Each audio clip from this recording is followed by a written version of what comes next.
I wish I told you all this long ago, but now it's too much for my pride. But if I never had a chance to grow, then how will you make up your mind? 'Cause she has never really loved you from the start.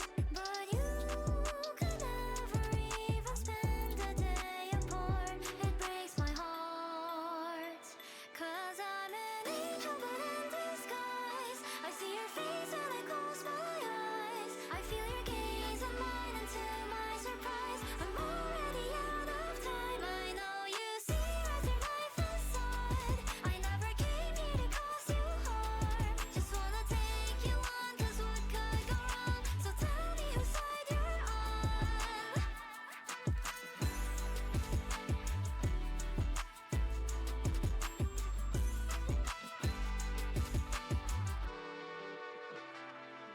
I'm calling just to say I've fallen for you.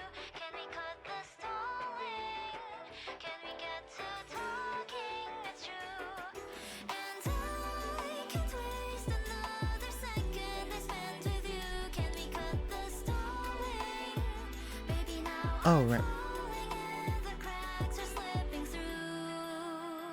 'Cause I'm an angel but in disguise. I see your face when I close my eyes. I feel your gaze and mine, and to my surprise, I'm already out of time. I know you see right through my facade.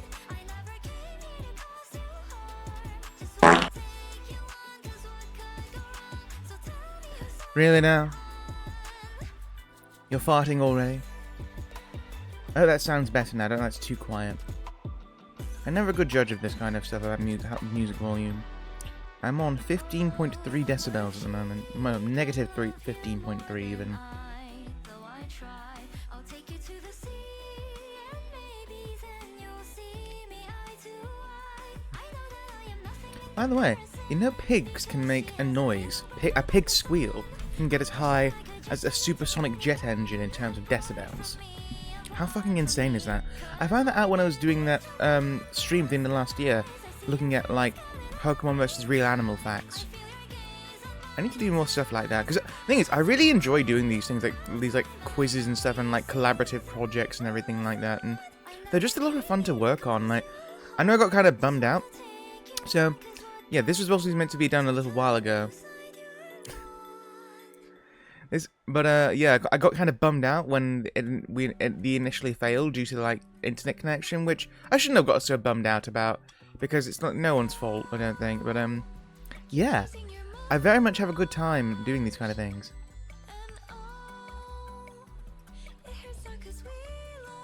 This is Ember Amane singing right now. She's got a really nice voice. Ember's got a super good voice. Hello, Jojo. How are you doing? I think it's been a little while. Also, it's really weird because your name is red on the screen here, but your name's blue in my OBS. I don't know why. It's so bizarre. Oh my god! Jojo! Bizarre!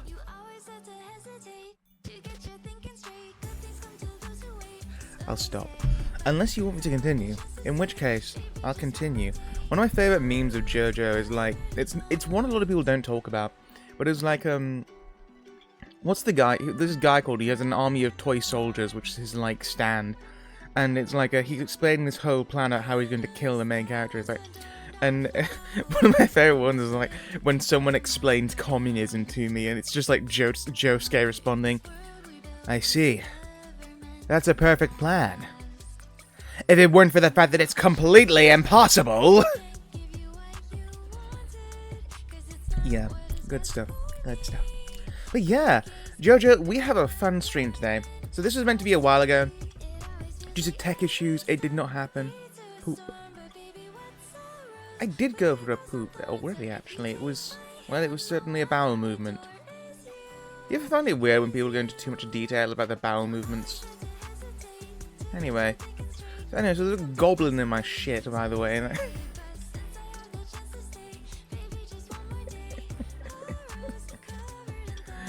What was I gonna say? Yeah, This is meant to be a stream we did a while ago. We did try it, but unfortunately due to internet issues and connection problems, we had to cancel the stream. And yeah, I've worked on it even more since then now, and we're in... Thank you for the hydrate.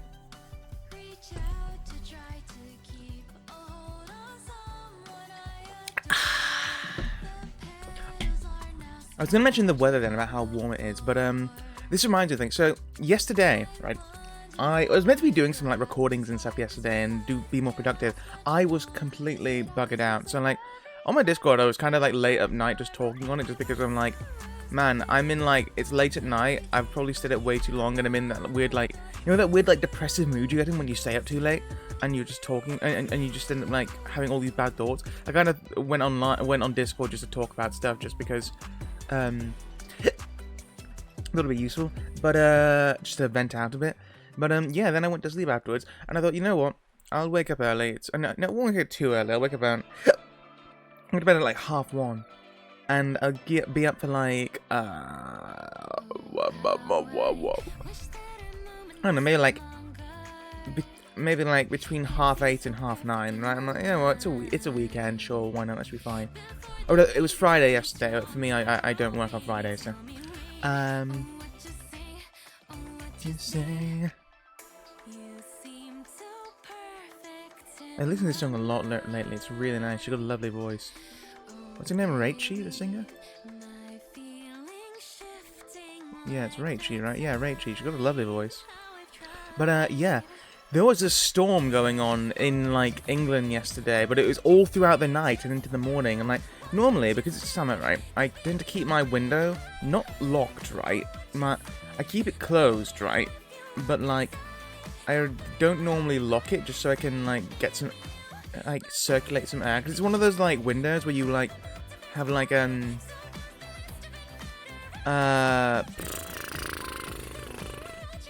a suction lock, I guess. Do you know what I mean? You close it and it like traps all the air in, kind of.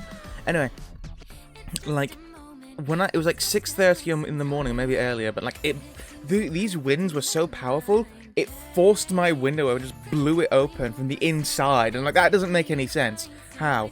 But yeah, and then I looked outside, and like, holy shit, the trees were blowing, and like, I've noticed that, like, wait, hang on, around my area, there's a bunch of trees which aren't there anymore. Apparently, there was a bunch of trees which got uprooted by the storm winds, and they've either had to be cut down or got blown over by the winds, which is wild to me. It's insane. The thing is, the rest of the day was fine. It was only early in the morning and throughout the night that the storm winds were a deal.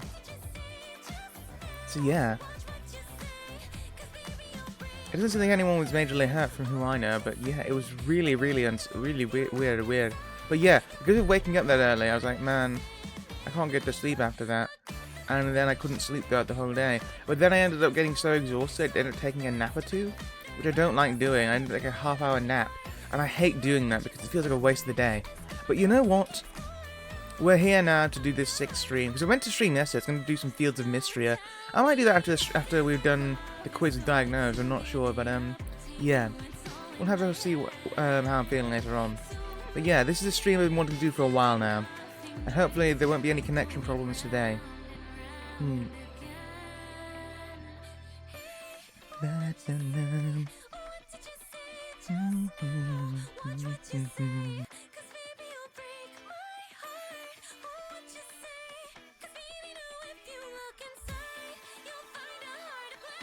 But yeah, apart from that, no go.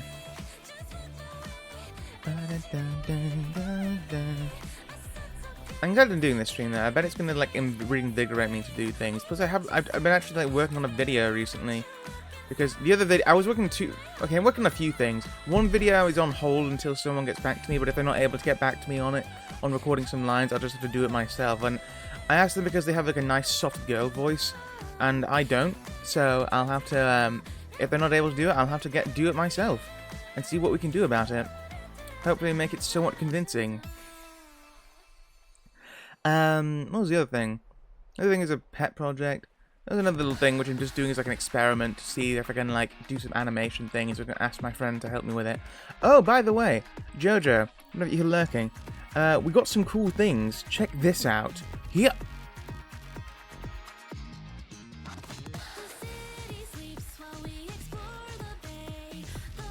we have new assets. We have a curtain closing and opening. This is a little bit of a visual glitch which pops up, which we're gonna sort out. But yeah, he's my moderator Buster, who was kind enough to do these for me as a commission. He's a bit busy this weekend, so he's not able to, but we're gonna get it sorted out.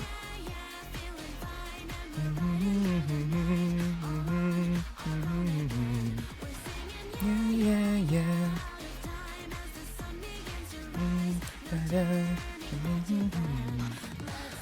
But yeah, Diagnosed, to my understanding, has only played like one game of Yu-Gi-Oh! of Digimon. Playing, I believe he said it was the Cross Heart deck. He said it was a multicolored deck, so I assume it's going to be Cross Heart because that's probably got the most multicolors of any deck. Let's go adding like something like the Devas, there's Devas, Royal Knights. I saw quite a few of them. I guess like Cross Heart, a lot of people think of a rainbow deck in Digimon. Hang on one moment.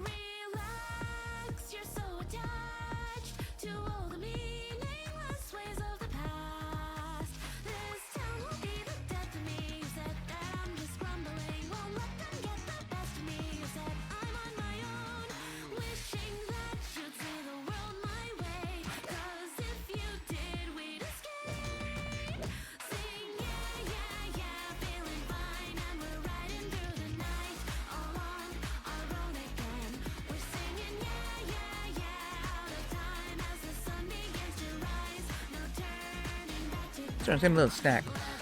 I have these little box of mini millionaire bites. They're really nice. Yeah. There's that nice biscuit, nice caramel, nice thin layer of chocolate on top. It's not amazing, but they're good.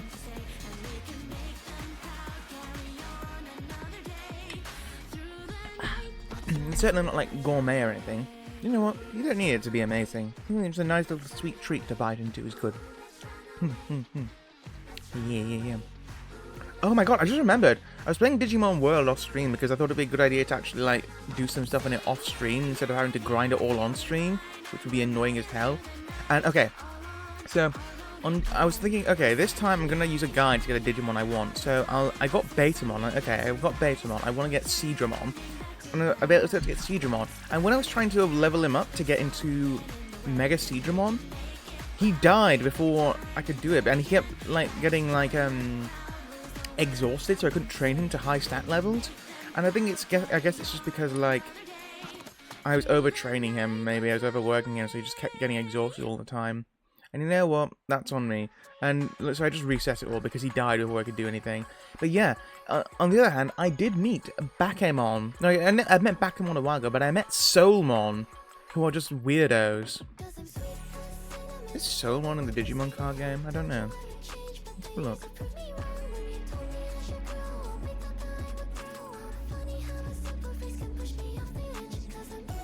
Who did the cinnamon again? Miori, Celesta, and Uni Ni. I've heard of Miori, Celesta. I like her. She's got some really good songs.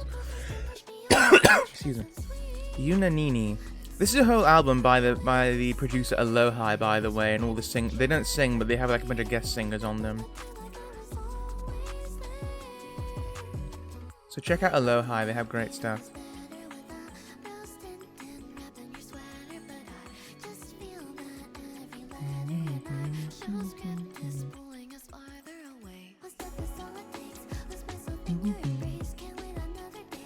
It's just me. There not been that many good games coming out this year. Like, I know that Wukong, the Wukong game is out at the moment, which is like, you know, Dark Souls based on Chinese mythology. On the journey, it's like a Dark Souls version of Journey to the West. But like, has there been a lot of like cool games at all this year? I'm trying to think of any games that have come out which I thought, man, this looks awesome. I guess Hades 2 came out, but that's still in early access, so I don't want to count that. Like, there's been a bunch of games I've liked which have been early access. I mean, Fields of Mystery, I'm enjoying that at the moment, that's early access. But like, have I played? What have I been playing at all? I'm not really playing anything on PlayStation, which has been new. Granted, it's all PS5 now. I don't have a PS5, so. Guilty Gear's just got updates. Oh god, yeah, we're still waiting on the sequel to Valhalla, Nirvana. What happened there? It's not a Souls-like, check yourself? Well, excuse me, princess. I thought it was a Souls... Is it not a Souls-like, genuinely? Is Black Myth Wukong not a Souls-like? Because I thought that was... I guess that was how it was being marketed as it from the little I saw of it, like a Souls-like version of Journey to the West.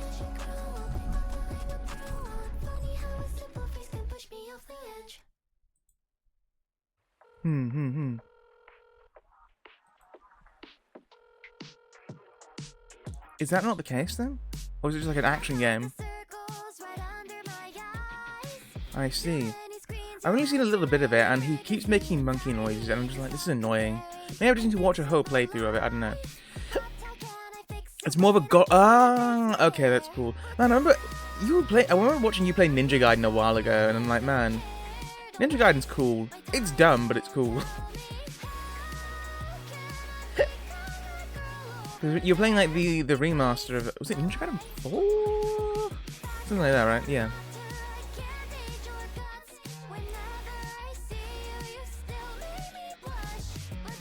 So I know there's been a lot of hype around it. I don't know if it's actually any good though or not, or if it's just like, haha, monkey. Monkey. Because the thing is, okay, I actually have the book of Journey to the West, so a book of it. It's one of those things where there's multiple different versions which have omit or present different stories, so it's kind of like there's a bunch of stuff in it. But yeah, the story of the Journey to the West is pretty cool. And yeah, it's one of these like these classical stories that have been around for like thousands of years. It's understandable if things are omitted or things are added, because it's one of those things that would have originally been talked about in talking and speaking. It would have been spoken most of the time before it was written down. You know? Much like a lot of the old Greek epics and things like that. Yeah? It's just like an old classic story, the tales of the Monkey King and the monk who no one remembers. But the Monkey King's the cool one. Sun Wukong. And yeah, like I think most people know that like Dragon Ball heavily inspired by the Journey to the West. Yeah. But then they got rid of the monkey tails, and it's like, well, the inspiration's kind of gone now. Early Dragon Ball was based on Journey to the West. Like, you have a pig who can shapeshift, you have an overpowered monkey boy, you have a useless girl.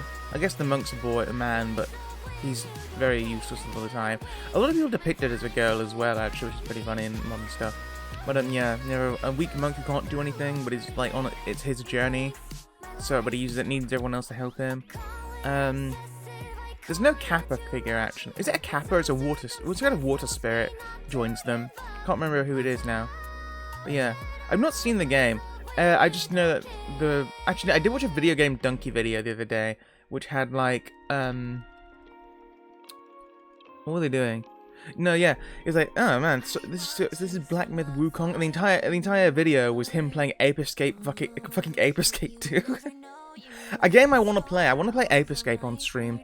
I'm thinking maybe like, okay, so I'm gonna be I can't remember. Was it the Game Boy Advance or Game Boy Color Klonoa? I can't remember what it was on, but I want to play a new Klonoa game. Well, either be that one or it'll be the beach volleyball one, which I think might be fun as a one-off stream, honestly, the beach volleyball Klonoa. But yeah, I want to play Ape Escape, because my brother's played Ape Escape. He says it's really fun, and everyone I don't know if many people played it personally, but like everyone talks very highly of Ape Escape. So yeah, Ape Escape looks fun. Do you ever play Ape Escape? It looks good. It was one of the things I always wanted to have a look at, but never got round to it. I'm trying to go on Discord on my computer, so prepared to join the call. Why is that not working? I know why.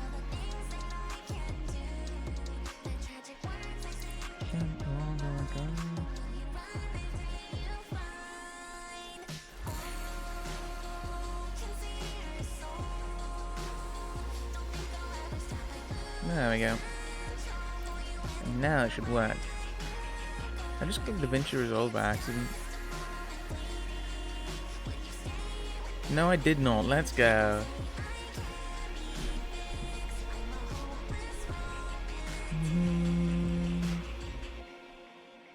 Little lag. It's okay. We can hold the line. Hold. You're gonna love me. I can't describe how I'm feeling inside. All these thoughts clutter my dreams. Living in a fantasy. I'm a hopeless romantic.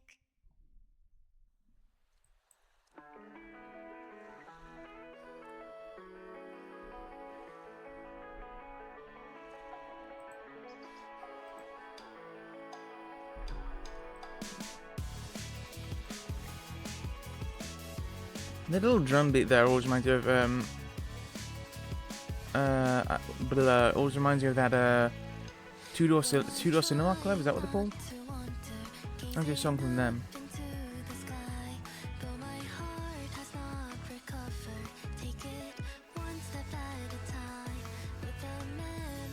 Oh.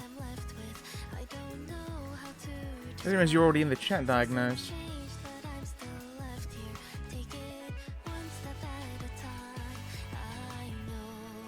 Let's pause the music and get out and started with the stream then. 1 second. Apparently there was an encoding overload. That's not good.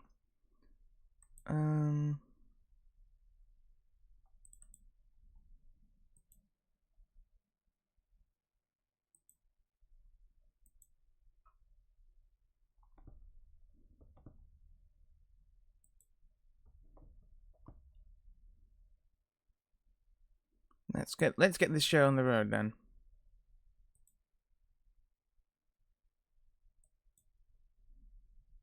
Wait, nope.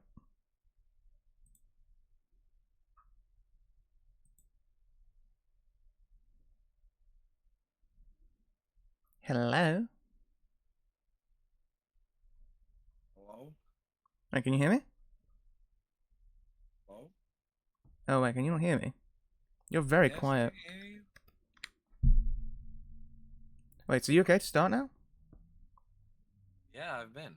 Okay, excellent. I didn't know. I didn't know you were waiting in the chat then. I thought because the last thing you said was it's not dumb. It's like Ninja Gaiden, and you know what? Pretty base. Ninja Gaiden's pretty cool. It's got lots of like Dead or Alive boobies in it as well sometimes, but not all the time. It's got a lot of blood and gore and viscera, unless it's the older games, in which case it's all pixelated.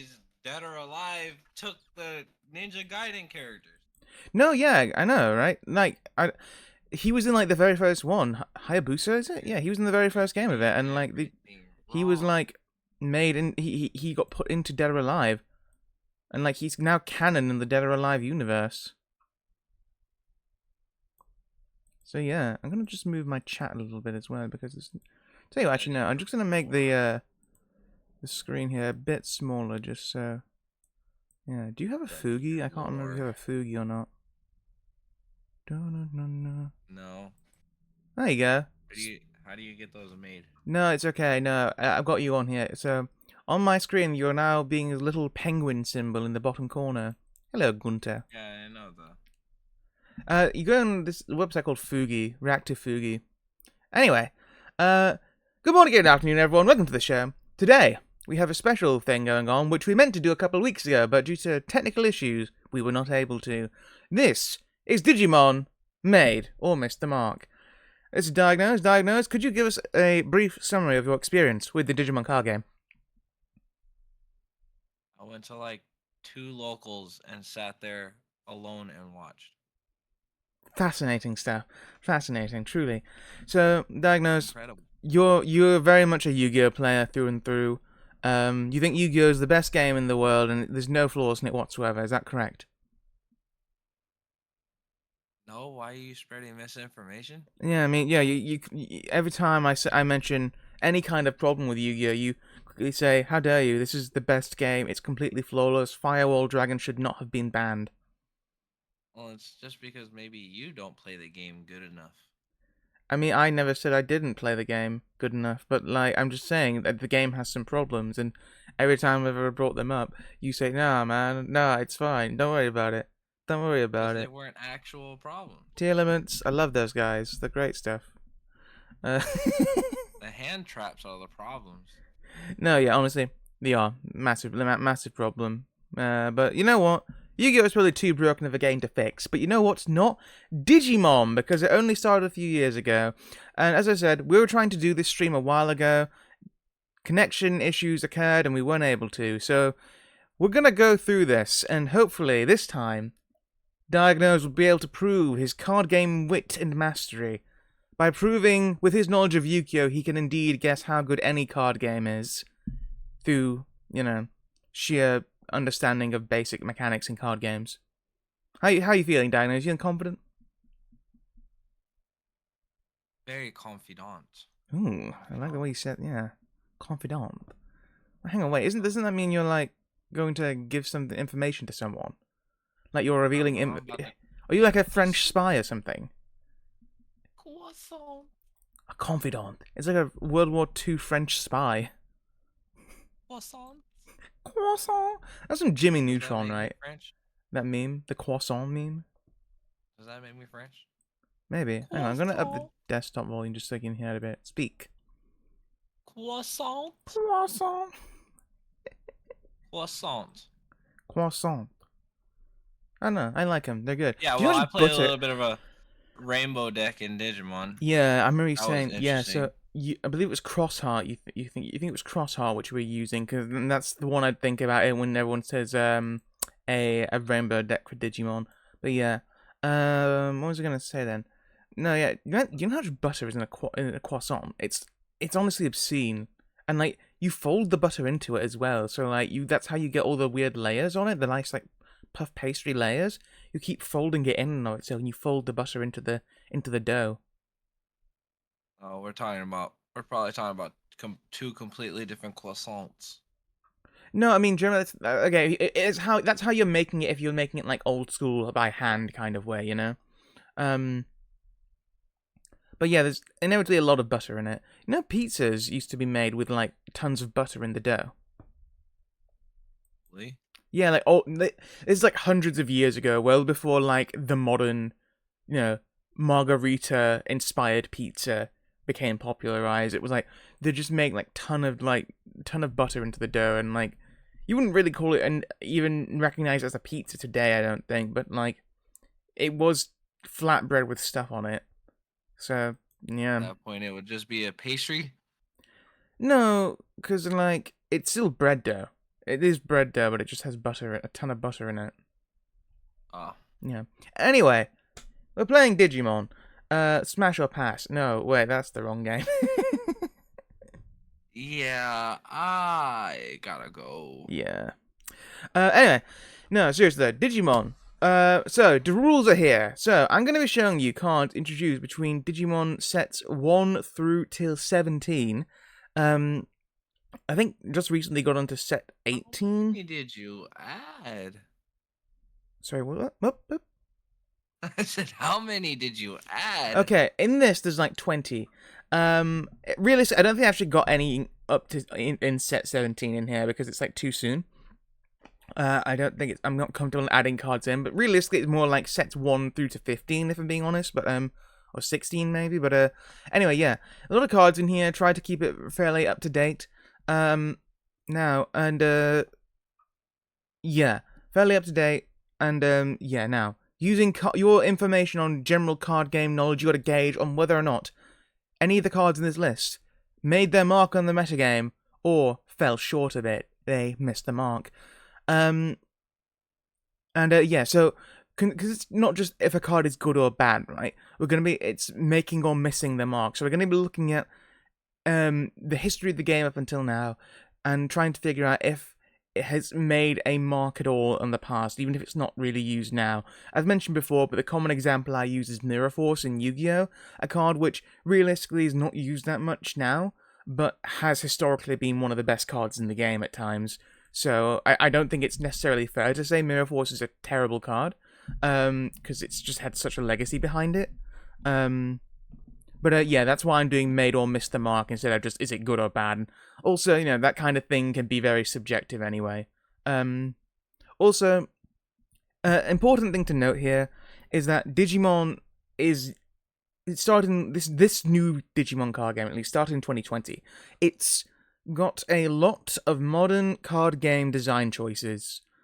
What that means is that most, if not all, cards in the game are completely playable and often viable, but that doesn't mean they've made an impact on the meta just because they're usable, right? But you won't find anything like Yu-Gi-Oh! OCG Volume 1, where most of the cards in that set are like 3-star monsters with 900 attack and are completely unusable, right?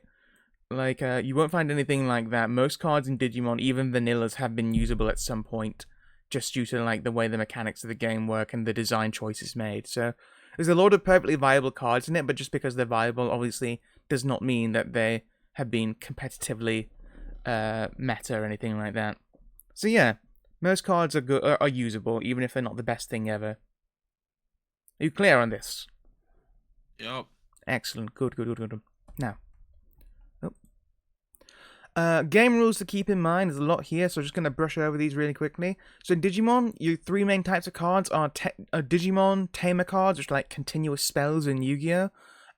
And option cards, which are like your normal spell cards. Or if you're looking at like Magic the Gathering, I guess, like Tamers are like, not lands, I don't know.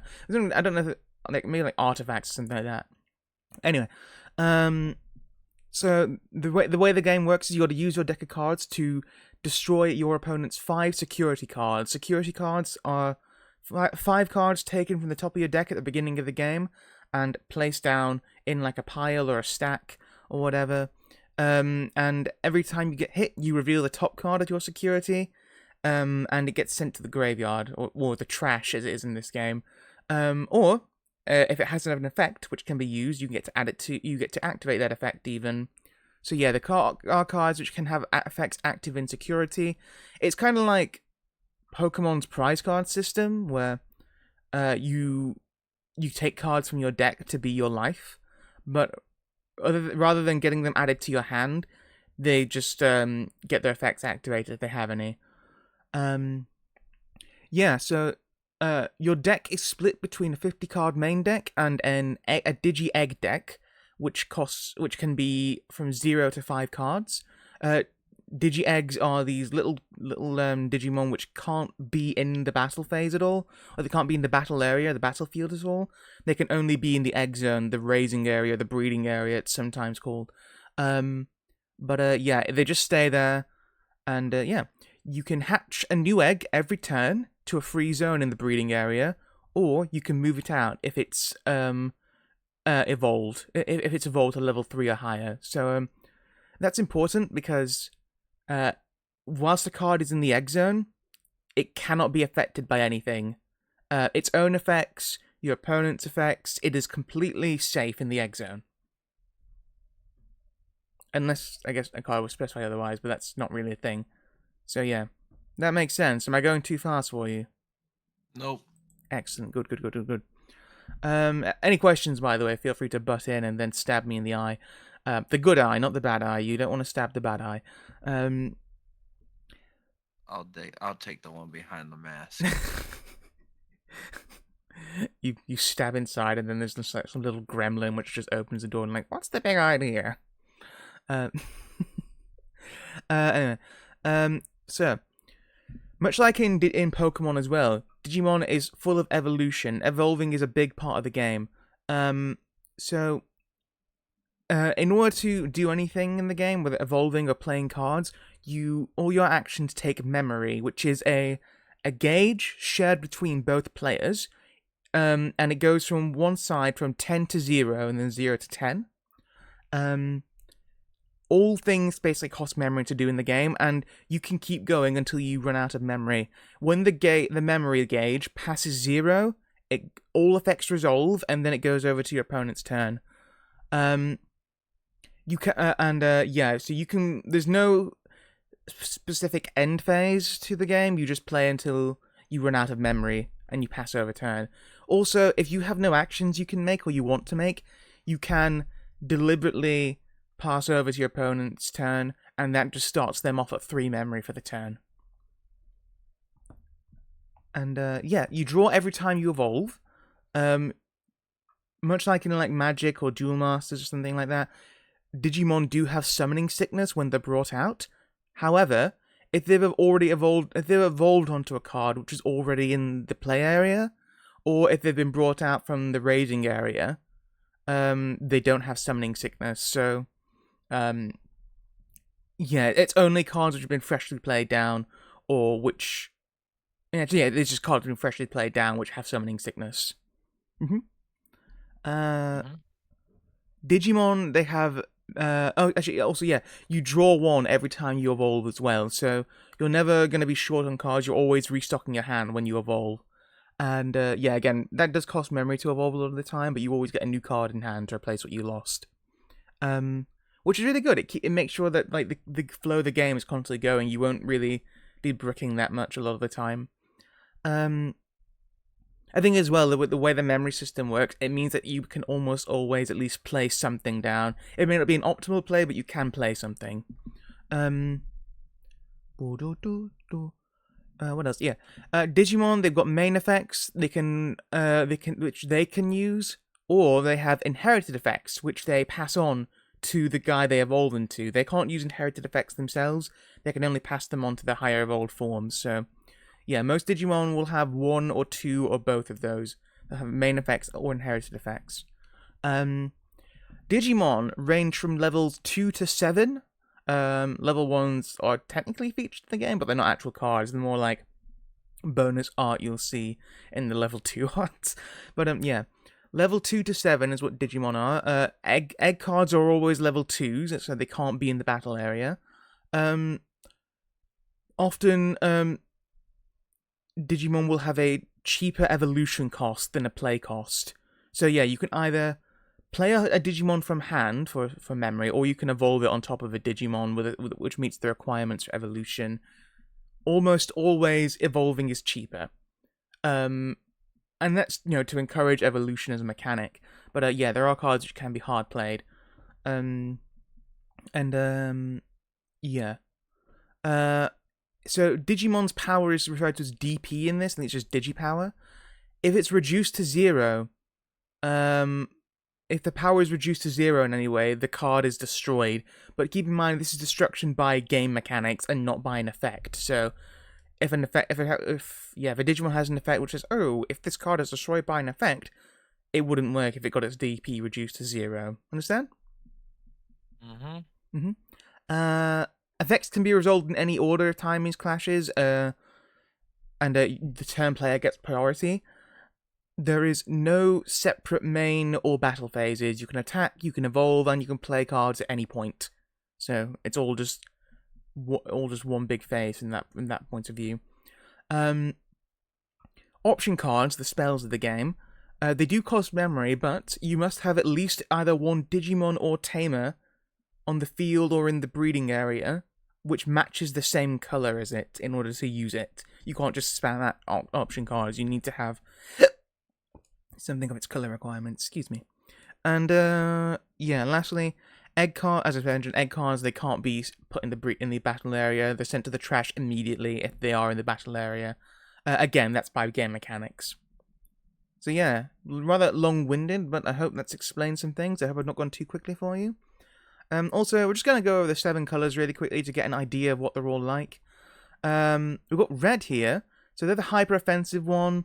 Yeah, Digimon is split into 7 colours throughout the game to differentiate all the decks and everything. But yeah, red, it's the generic hyper-offensive colour, all about like rushing the opponents down, dealing damage as quickly as possible.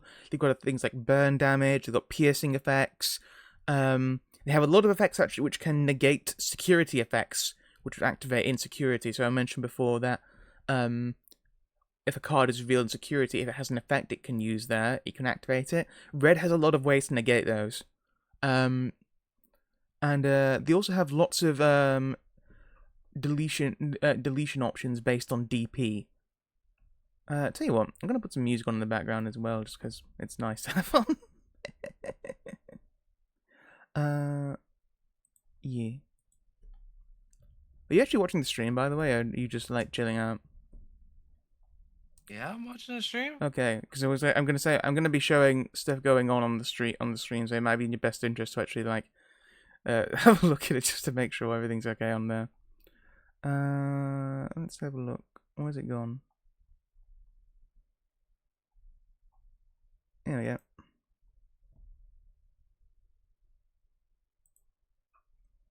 Yee. Yeah, so that's red. Again, just like very much the rush down color of the game. I'm sure you've seen plenty of stuff like it before, but yeah, red's cool. What else? We've got blue. Blue is the generic versatile toolbox kind of color, and does a bit of everything. It's got resource management with it's got resource management and gain. You can do things like draw cards, gain a ton of memory with effects, lots of useful little things like that. They can manipulate evolution sources as part of their main mechanics, so this means playing cards out from their own security sources. No, sorry, own evolution sources. It'd kind of be like in Yu-Gi-Oh! If you have cards which can play one of their Exi materials from underneath themselves. Yeah, blue does that as a mechanic. They can also remove your opponent's evolution sources if they have cards which have evolved. So yeah, that's their main evolution manipulation. And also, they have multi-attacks, and they can bounce cards. So yeah, they can often attack more than one times per turn, and the main removal is returning cards to the hand. So yeah. Yellow, quite defensive, quite controlly. Not necessarily have to be that way, by the way. Yellow's pretty versatile, but they're all about manipulating your security zones, so things like healing and swapping cards with it and all that. Their main control aspect is DP-based reduction effects. So, yeah, oftentimes DP reduction can't delete things as easily because they need to reduce it first, but you can often stack them very quickly with yellow, so that's their main way of getting rid of things. And also, it's a weird little niche mechanic they have. They can oftentimes play down level 3 Digimon yeah, they can often play level 3 Digimon down for free with effects. Green, very much like a stun or speed evolution focused deck. A lot of focus on suspending Digimon, on manipulating evolution costs. They have a lot of battle effects which buff yourself in battle. And they can also return suspended cards to the deck bottom as one of their main removal sources. But yeah, that's the thing there. They need to be suspended a lot of the time, so yeah. Black's here. Black is the hyper defensive, just like Unga Bunga beatdown color. It's got lots and lots of blockers and ways to manipulate defense. They've got a really nice variety of control options as well, where they've got de-digivolve effects, which don't remove something from the board, but just reduce the level, so they're much cheaper. Then they also have play cost-based deletion, so they can delete cards if the play cost is at a certain threshold. Then we have purple. This is the like obligatory graveyard color. They can manipulate the trash, discard, recycle stuff, play from the trash, all that stuff.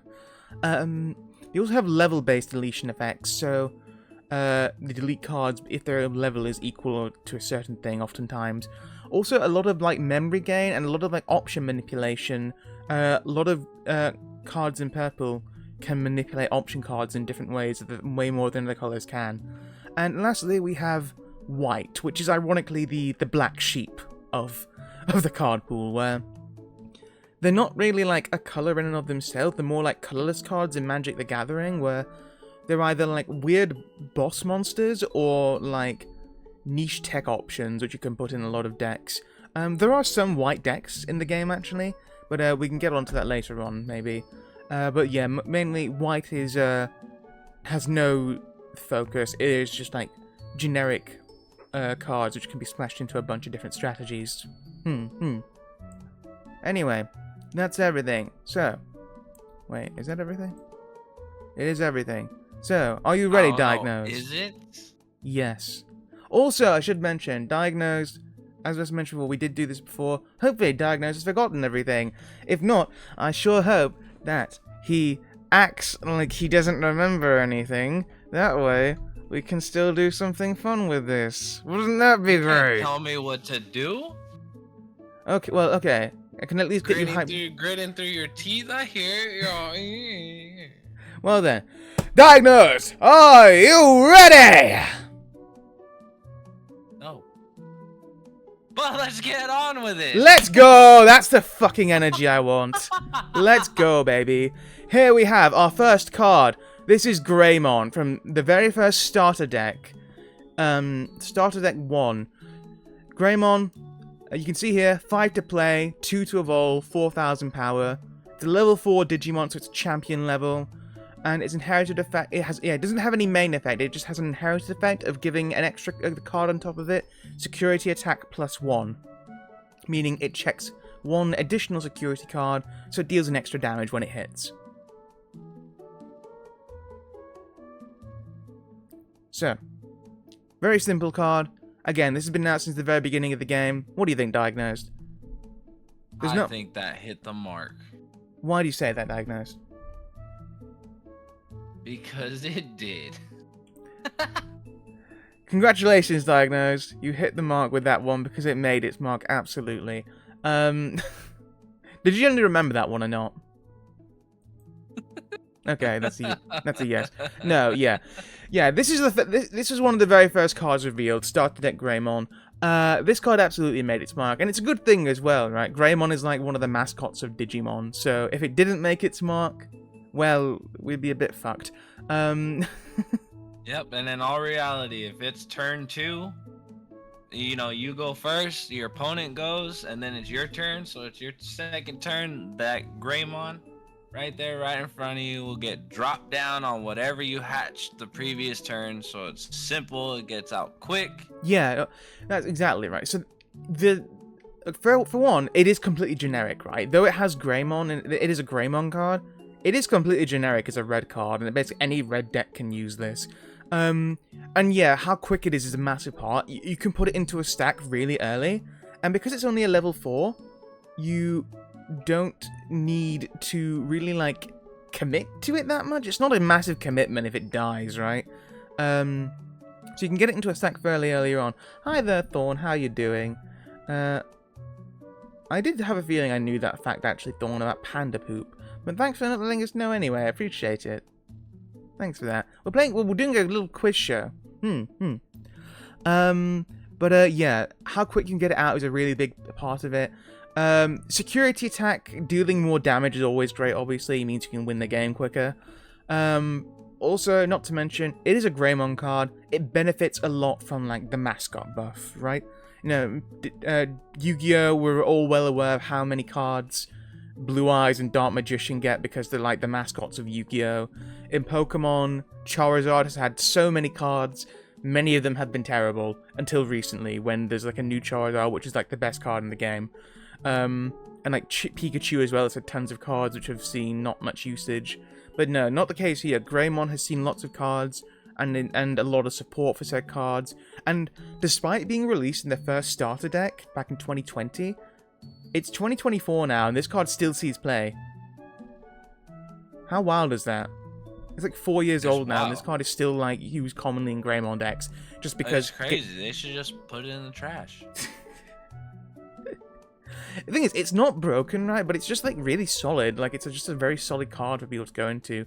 I think nowadays people are kind of shifting away from it a bit, just because there are cards that can do other things. But until there's a Greymon which gives just the base security attack +1, this card will still see usage. Thorn, why are you giving weird fucking panda facts in my chat? Panda facts? He's giving panda facts.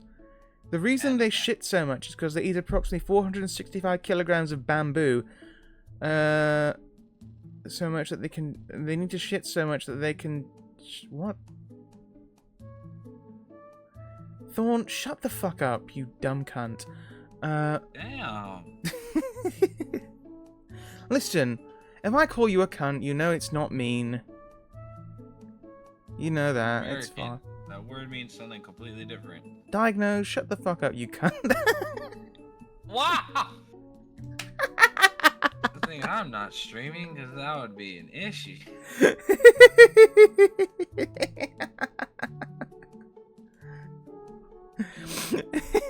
I'm just fucking with you, man. Anyway, would you be got that getting one right. banned. Can you get the other one, the next one right, though? Oh boy, would you like to give this card a read? Oh, I have to read it? You can do if you want, or I can read it to At the you. start of the turn! You know, I could read if you'd stay silent. Okay. Start of your turn. If you have 2 or less memory, set your memory to 3. If you have a level 5 or higher green Digimon in play, you can suspend this tamer to hatch 1 Digi-Egg card to the empty space in your breeding area, or move 1 level 3 or your hatch so I can read higher Digimon from your breeding R to your battle area. That's right, that's your missed typo. Fuck! Didn't repair that since the No! Security! Play this card without playing its memory card. My hubris! No! I was so read it, careful I read about it. going over the slides. Not careful Read it enough. Exactly as those presented. Damn it. It's so over. Okay, we're ending stream. Oh yeah? No, we're not. We're gonna go. We're gonna keep going. We're gonna find out if cards were good or not.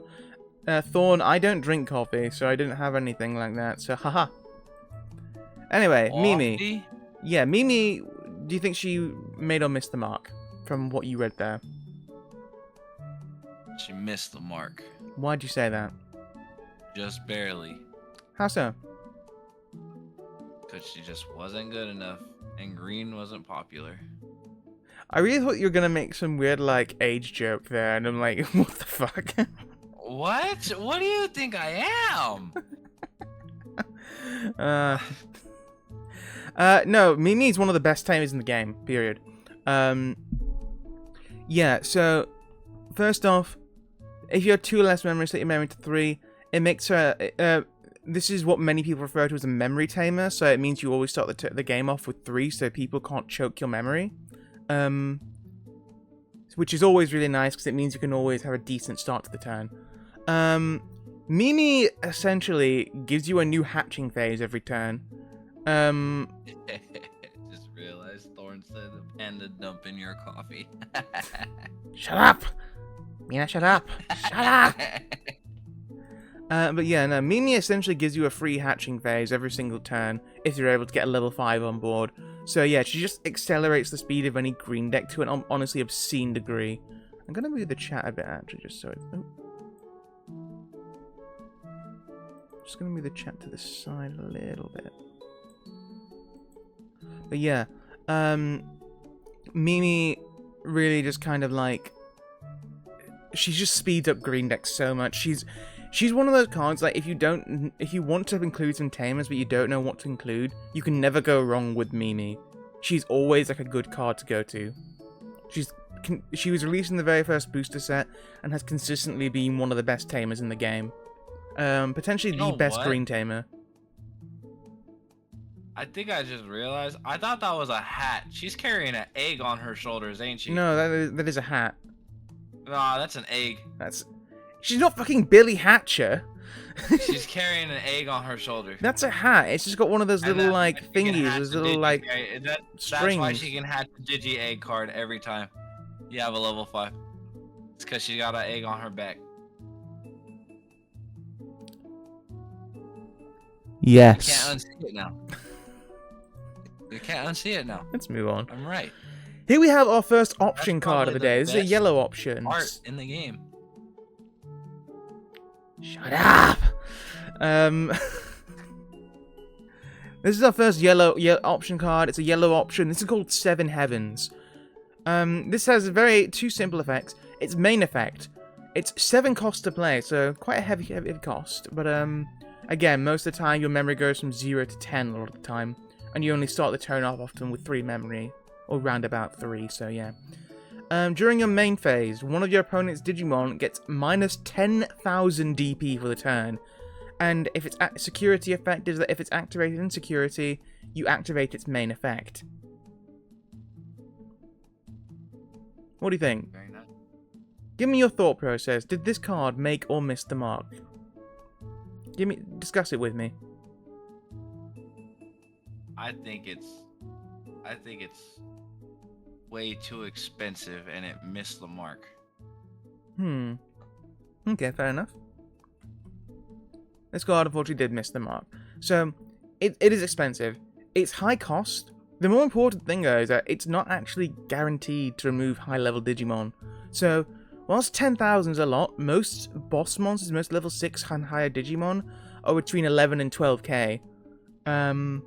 Meaning that 7 Heavens can often miss out on trying to get rid of those bigger boss monsters. And so, it can't go for the kill all the time. Not to mention, because of the massive evolution cost, you can't massive play cost, you can't realistically play this and then beat over something you've weakened down, because your turn's probably over already. Yeah, there's just other removal options in the game which are more likely to do a better job of interrupting it. Like, I put here better to just use Gaia Force.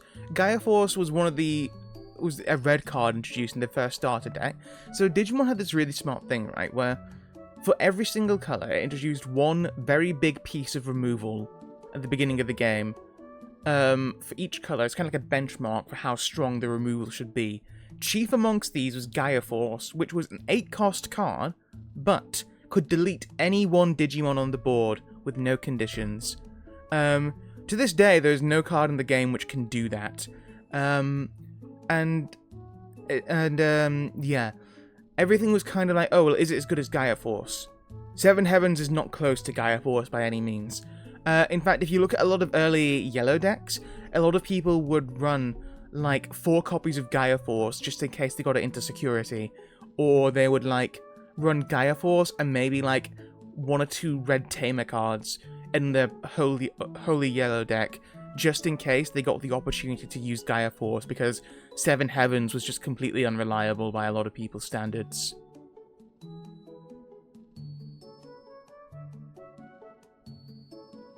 You there? Yeah. You know what? I'm expecting some kind of response when I go on a big ramble like this. When you go on a big ramble, you explain every single little detail, so there's no details I can add. Okay, well, feel free to ask a question then next time, you dumb bitch. Well, if I understand it, then why do I need to ask a question? It's all about getting a conversation going.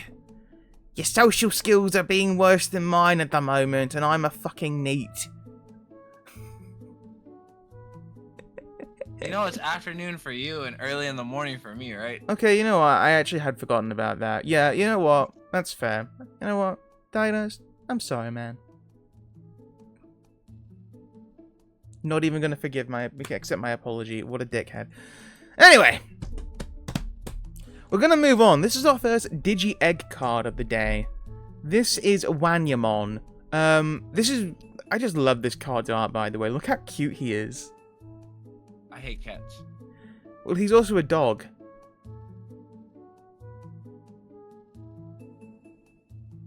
He's like a cat dog. No. He's called Wan. Yeah, Wan is like the Japanese onomatopoeia for a puppy barking, and like Nya is like a meow. It's a cat who barks. That exists. Cats don't bark. It's a thing. What? Yes, there's cats that can bark. Well, no, he's like a dog and a cat mixed together, though, this thing. Dogs don't have that kind of tail.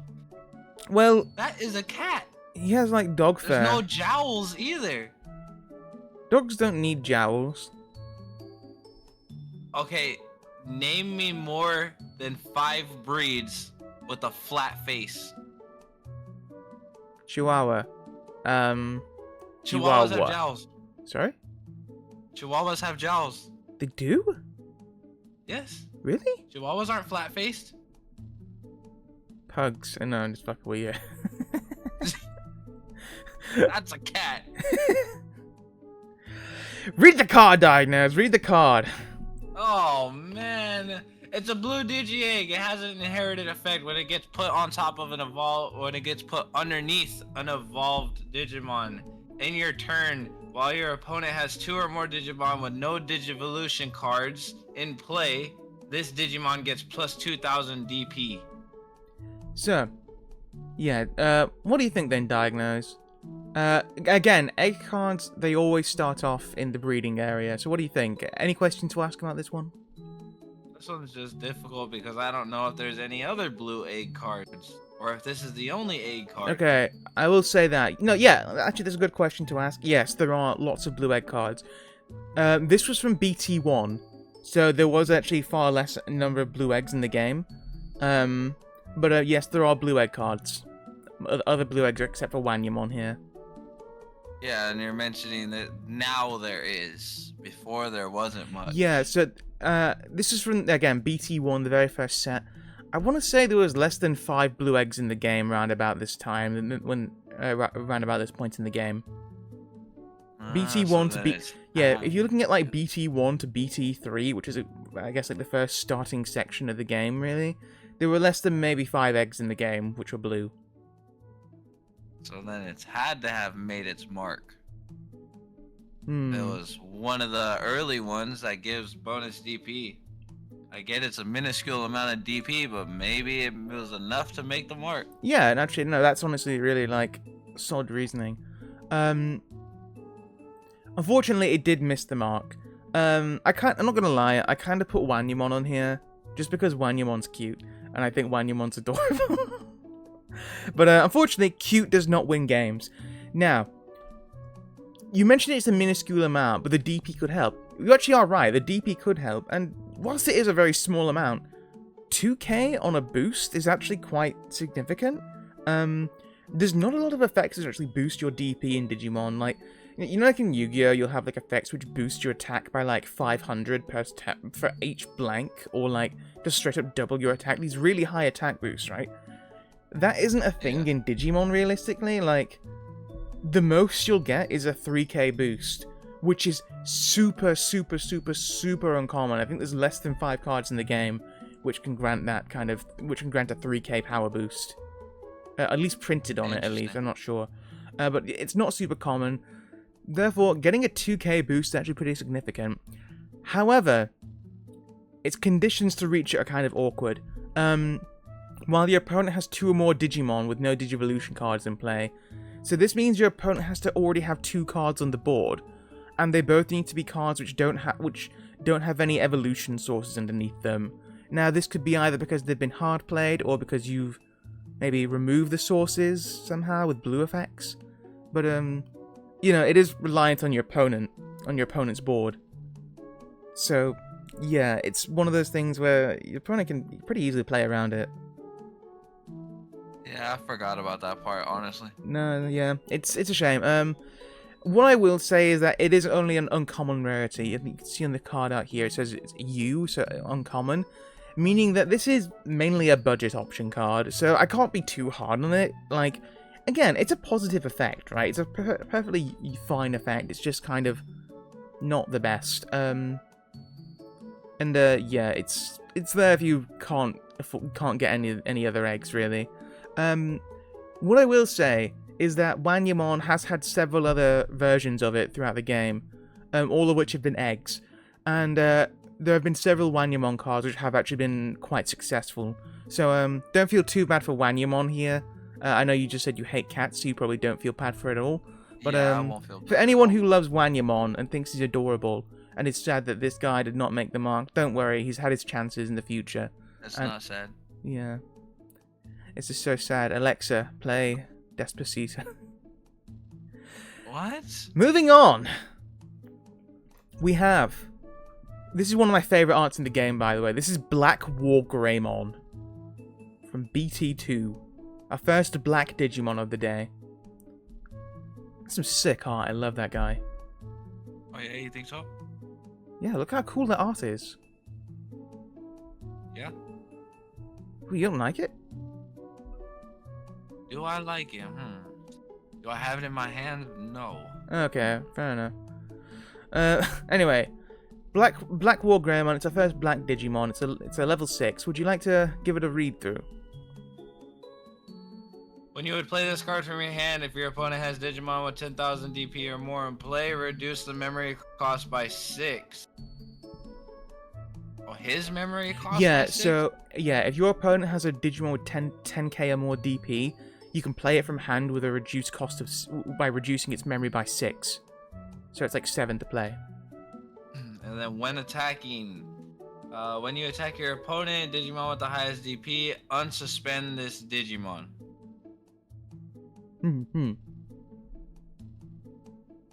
Give me your thought process upon reading this. What are you thinking? Oh, so you have to attack the highest one first, it unsuspends, then attacks the next one, which would be the highest, and then unsuspends and attacks the next one, which would be the highest? Yes. Hey. Yeah, it is not once per pretty turn. good. That is you're right to notice that. Yeah, that's pretty good. It's pretty good. Was that That's Filthy pretty Frank? I can't remember. Nah, it's that other that Idubs? other one. Was that his- Yeah. Yeah. Is he alive? I thought he died. I don't know anything about those guys. I think it's just the memes have kind of like gone ahead of them, haven't they? Anyway, yeah, no, you absolutely are right. You can realistically do that. You can attack an opponent's Digimon, then unsuspend it, then attack the next highest, and then unsuspend it. You can do that. It's completely fine. And yeah. So you think this card had made the mark then? Yeah. So yeah, its effects seem really strong. Unfortunately, it missed the mark completely. Now, also I should mention, this card is the first secret rare card of today. So you can see here SEC. This is the highest rarity in the game. It goes from common, uncommon, rare, super rare, and then secret rare, which is only generally like between like 2 to 3 per set. Generally 2. Black War Greymon is considered one of the worst secret rares in the game. Wow. Yeah, so it's play cost, right? The play cost reduction effect. It doesn't mean anything, really. It means very little when it's still 7 to play, and it doesn't have any kind of on-play effect. So, you do have cards which do have on-play effects, right? And the idea is like, oh, well, on-play effects cost more memory than evolving, so they can be quite strong. And at the time, there were a lot of like level 5 Digimon, which did have on-play effects. A very common one at the time was there was a level 5 Digimon for Red called Skull Greymon, which on play could delete any Digimon with blocker on the field. Because blocker is a keyword in Digimon, you can't just block with anything. But yeah, you could delete any blocker on the field essentially, and that was considered very good. And they had other cards which had stuff like that. So yeah, it was kind of expected that if you're playing a cost for 7, you expect to have at least a decently strong effect, which War Greymon doesn't here. Black War doesn't have that. Of course, it's completely optional. You can just evolve him normally, and that's completely fine. In which case, you still get access to his attacking effect. However, the effect is too situational, so it's really useless against like cards which are of an equal or higher power than him.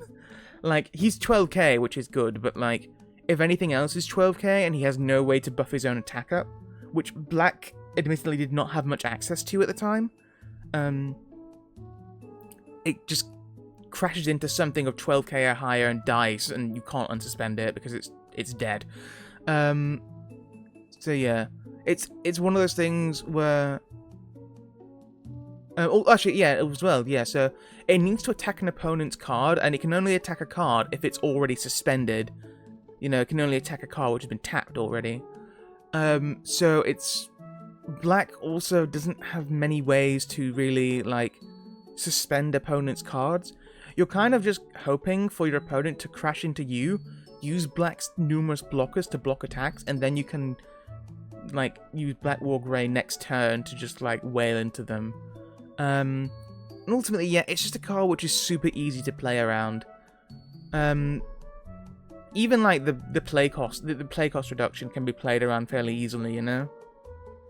Yeah. So whilst you are right, it isn't once per turn. All its effects are kind of just super like in your opponent's hands, and you know, giving control of your own effects to your opponent is not realistically what you want to do in basically any card game, right? Yeah. Yeah. Unfortunately, Very sick art. Again, one of my favorite arts in the game. Kind of very whatever card. Anyway. I wonder if Gabumon here will make a difference. Gabumon, another mascot card in Digimon. Mascot Digimon. This is from Starter Deck 6, so we've made a bit of a jump here. He simply has an inherited effect, if you'd like to read that. His inherited effect is when attacking, draw 1. And then trash 1 card from your hand. Yeah. I love how it also has a description of what drawing is in Digimon. I think that's really endearing. Like, in case no one's ever played a game, draw 1, and then explains the whole process. Yeah, it still doesn't work, because I'm sure there's somebody that grabbed a piece of paper and ended up literally drawing the card with the pencil. What's a deck? Yeah. Inherited effect when attacking, draw 1, then trash 1 in your hand. Very simple cycling effect. What are your thought process? My thought process is I don't know enough about the game, and this card is too simple, so I'm not... You know you're allowed to ask me questions about the game. That's fine. That's part of the game itself. If I have no idea, where am I gonna find a question?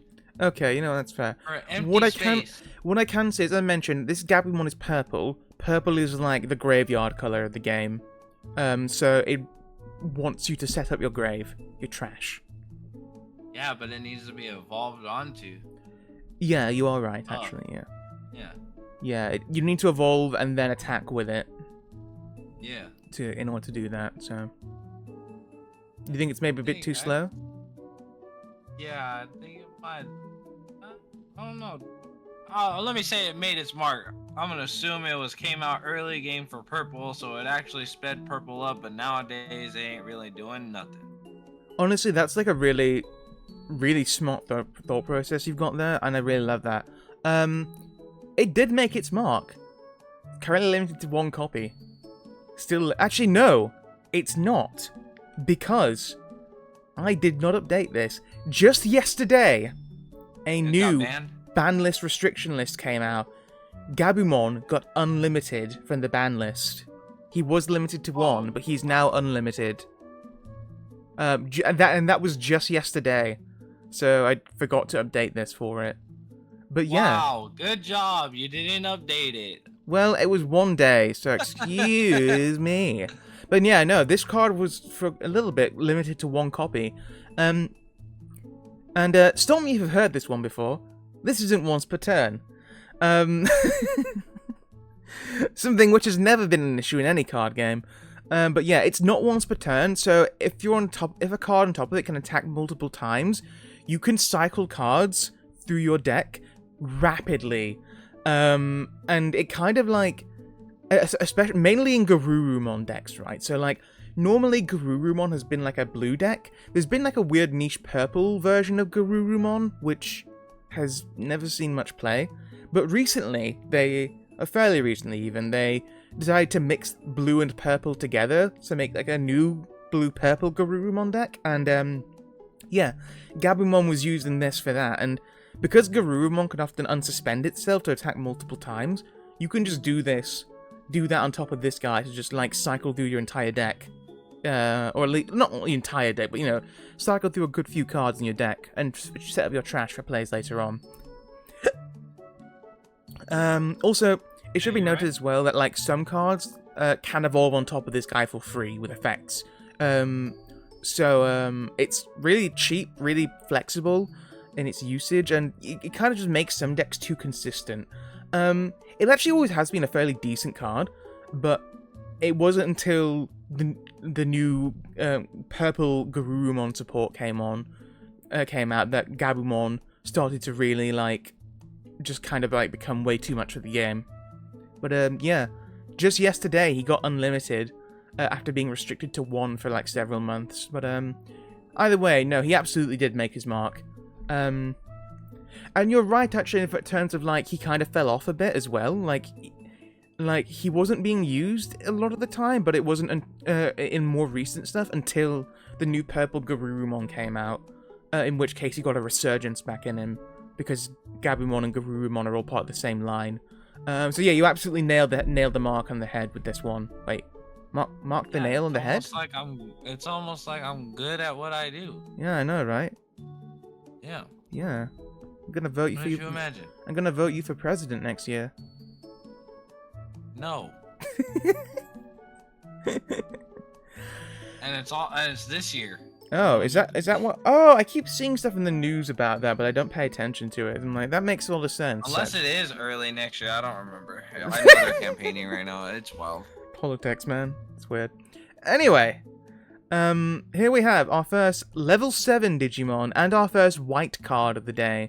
This is Omnimon from BT5. We want to give this a read through. He looks sick. I've been reading all of them. Okay, do you want me to read it? When Digivolving, you blitz it in. If your opponent has one or more memory, this Digimon may attack. Interesting. Yeah. Do you need blitz on your opponent's turn?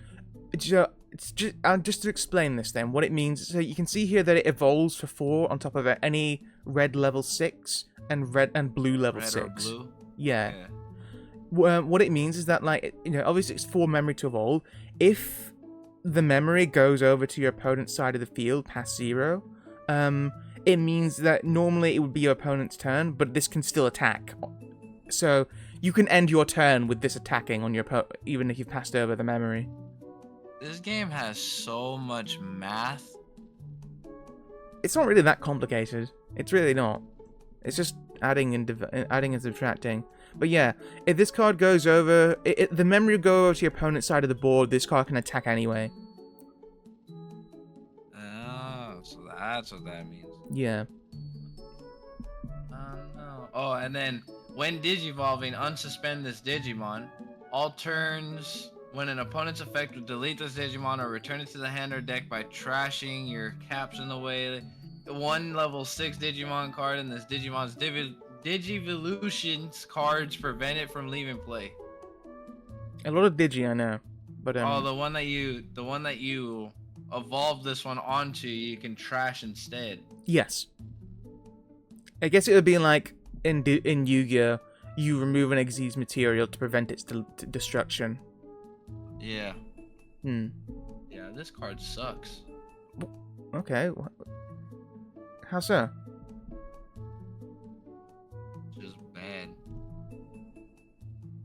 The circumstances of getting your opponent to 1 memory by attempting to evolve it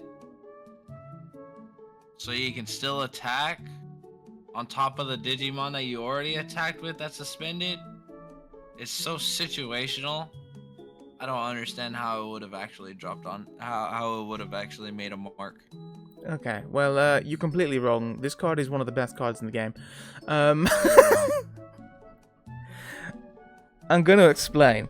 I think there's maybe a bit of a misunderstanding here. And I think part of it is due to the way Blitz works, where even when I first saw Blitz, I was a bit confused by it. So, the way it works is that, yeah, normally when your memory crosses from 0 over to 1 on your opponent's side of the field, 1 or more, your turn, all your effects get completed, and then your turn ends.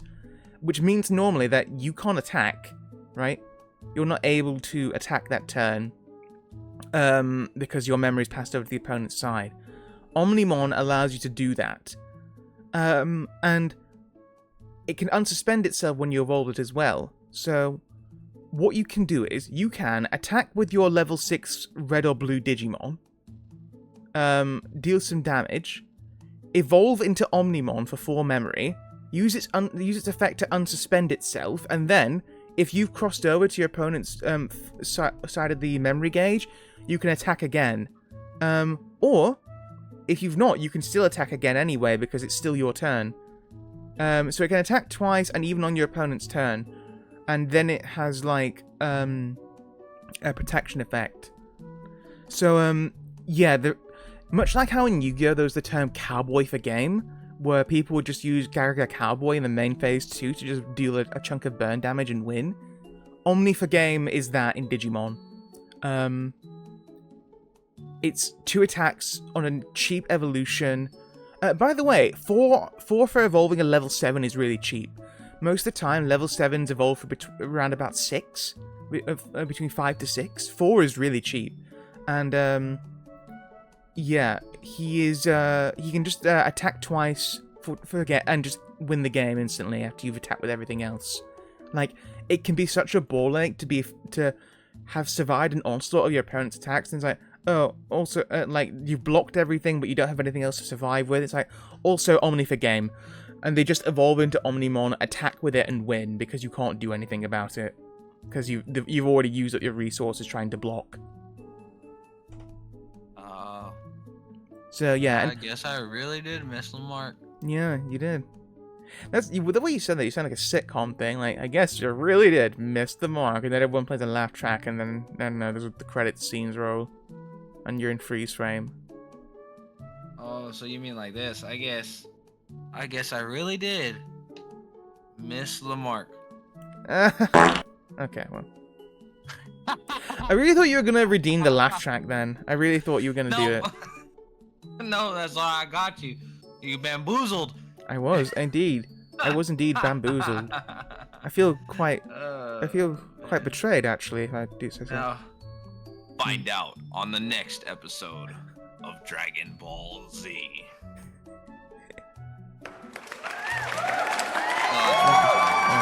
Okay. I mean, I would cheer at that. I think that's something cheerworthy. Yeah, but that's not the guitar riff. That's not the Yeah. Man, that narrator the narrator for Dragon Ball had the coolest job in the world. I love it. And on the next exciting episode of Dragon Ball Z. Really cool. Anyway, yeah. Regarding Omnimon as well, in the rare event that he's not able to win the game, he's still a 14k attacker who has a very solid protection effect, so you can't just get rid of him easily if you need to, right? So yeah, overall, Omnimon is a fantastic card. Came out in BC5, we're on like BT18 now. If you can afford to run him, people still do it, right? He can only be used really in like decks running red or blue cards, a red or blue top end specifically, but if you can afford to run him, there are so many people who will just run like 1 or 2 copies of him just in case they're like, oh, well, Omni for game. Yeah, he's honestly obscene. He's so good. It's obscene. Yeah, it's obscene. That body of yours is insane. What? Have you not seen that meme? Why are we... That meme being like, that body of yours is insane. No, that must be a UK meme. Maybe it was. Actually, I think I heard about it from Americans first. I think it is a UK meme, but I heard about it not from the UK. Does that make sense? Probably not. Let's move on to the next Digimon. Speaking of body being insane, this is Beal Starmon. Oh, gosh. It more than likely made its mark in the resale market. You're absolutely right. Okay, no, I will say, yeah, you're right there. Yeah, she definitely sold for quite a bit when she came out. Yeah, because there's probably binders full of them that can't open their pages anymore.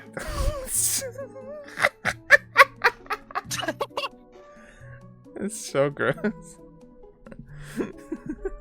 Well, if you had the extra money, I'm sure you would be one of those gentlemen. Anyway, this is Beal Starmon. Extreme laughter confirms it. This is Beal Starmon from BT6. She's purple. When you would play her from your hand, you can reduce her play cost. Her play cost is 12 normally. You can reduce her play cost by 1 for each card with 3 Musketeers in its traits, or a Digimon with an option. Let me restart that. You can reduce its play cost by 1 for each 3 Musketeers Digimon card and option card with a memory cost of 7 in your trash. So, for every Digimon with 3 Musketeers and every 7 cost option card you've got in your trash, its play cost is reduced by 1. On play, return 1 option card with a memory cost of 7 from your trash to your hand. Then, use an option card with a memory cost of 7 in your hand without paying its memory cost. Interesting. Yeah. You can't see it as well because your little Fugi's in the way. It is a level 6. It's 11k. Yeah. If you can probably tell, Three Musketeers is the archetype this is part of. Oh, is it? Yeah, you can see it in the traits for it. It's Wizard. making me Its type is Wizard and Three Musketeers. It just started making me think of chocolate. Think of chocolate. Yeah. How come? Three Musketeers? That must be a stateside brand. I've never heard of that. No way. You don't know what a Three Musketeers candy bar is? It's chocolate covered, chocolate flavored nougat. Hang on. Three Musketeers. We probably have an equivalent of it. Three Musketeers. Chocolate. This sounds like an American. Is that like a Hershey's thing? I've never seen these. I don't know who actually makes it. What are these? I've never seen them before. They look kind of like a Mars bar. Mars has caramel though. Oh, you're right. Yeah, these look nice. No, I don't think we have maybe- these in the UK. At least, I'm sure if you go to like an American candy shop, you could probably find one, but I've never seen one here. Yeah, Ah, those are my favorite. these look nice. No wonder Yes. you didn't get the joke. It's just like a block of nougat covered in chocolate. That sounds fine. That sounds. I could enjoy that. Yeah, Oh. I think it's slightly chocolate flavored nougat too. Ah, I see. I see. Oh, you can get these little like fun size packs as well. So you can have a little bag of them. That's cool. I like that. I like Yeah. those things. It's Yeah, good, and usually though, like especially at Halloween, it's Snickers in there too and stuff. Yeah, like yeah, that. yeah. Yeah, those kind Yeah. of those kind of like grab bags are good for Halloween and stuff. Yeah. That's cool. If I get a chance to try one, I'll give it a go. That's one of Ooh. my favorites, but they used to be better, like anything else here in the States. Hmm. When we were kids, it was way better. Sometimes I think, right, like, have chocolate bars gotten smaller or did we just get larger? There's a chocolate bar in the UK, it was a Cadbury's bar, you may have seen them. They're called Curly Whirlies, and like, they're like, I know what Cadbury is, but not Curly Whirlies. if you look at them, they're kind of weird. They're kind of like, they are like caramel, like formed into deliberately really weird curled shape, and then covered in I chocolate. know what Rolos are. You know what Rolos Yeah, are? yeah, yeah. Okay, it's kind of like, imagine a roller, but it's like a weird long bar, and also it's like not in any kind of like uniform shape. Oh, because we have Toblerones. Yeah, yeah, they're great. Yeah, okay, we have those as well because they're like they're from Sweden, aren't they? Originally they are at least. Yeah, They're Swiss. I'm not sure. Yeah, it's like Swiss with like almond and honey. I think it is Toblerone. Mm. Anyway, no, yeah, Curly Whirly bars, like the kind of like characterized as being super long, like a foot long, but like I feel like I don't know if they've gotten smaller now, or if I've just gotten taller. I think people say no, they have genuinely gotten smaller, and I'm like, oh, that's disappointing. But no, they're like Yeah, more super than long. likely. Shrinkflation. Yeah, it's like a 30 centimeter, 12-inch long chocolate bar originally. It was wild. It was like eating a fucking it was a gargantuan task, challenge one. Well, not really, because they're very thin as well, right? Because it is just like thin caramel. They're pretty nice though. Anyway, we're not Beelstarmer and her Three Musketeer chocolate bars. Return one option card with a memory cost of 7 for your trash. I'm never gonna unsee it now. I'm just gonna be thinking of her like chewing on a Three Musketeers bar. Of course you'd think about her chewing on a bar. Wait, no, not like that, you fucking degenerate. Yeah, it's got Snickers waves on top too, so of course you would think about that kind of stuff. Oh god, yeah, like that meme ages ago that I can't believe they removed the dick vein from Snickers. It's so funny. And then like Snickers, that we did not remove the vein.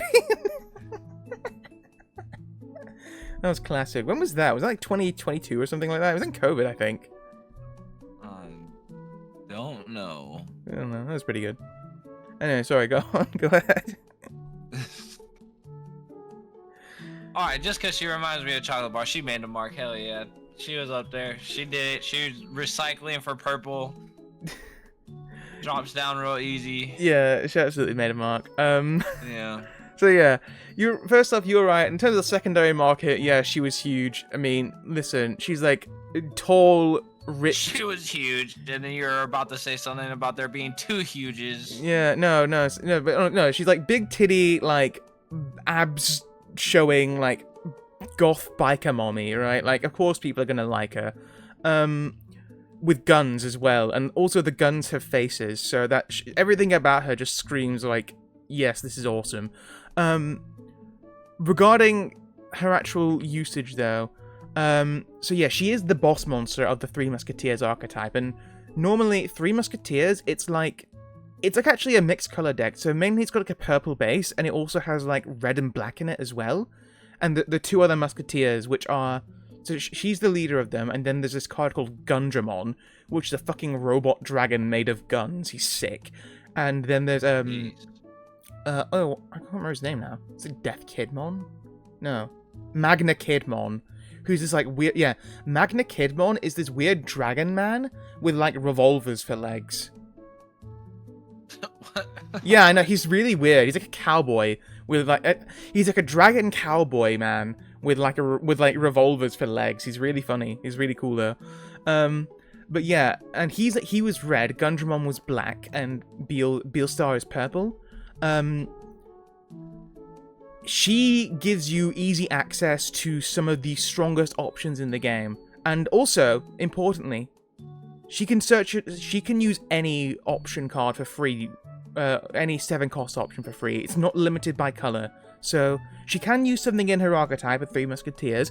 However, what was really impressive when she came out, every single 7-cost option in the game, even what that 7 Heavens I showed you before, instantly became way more viable just because of Beelstar.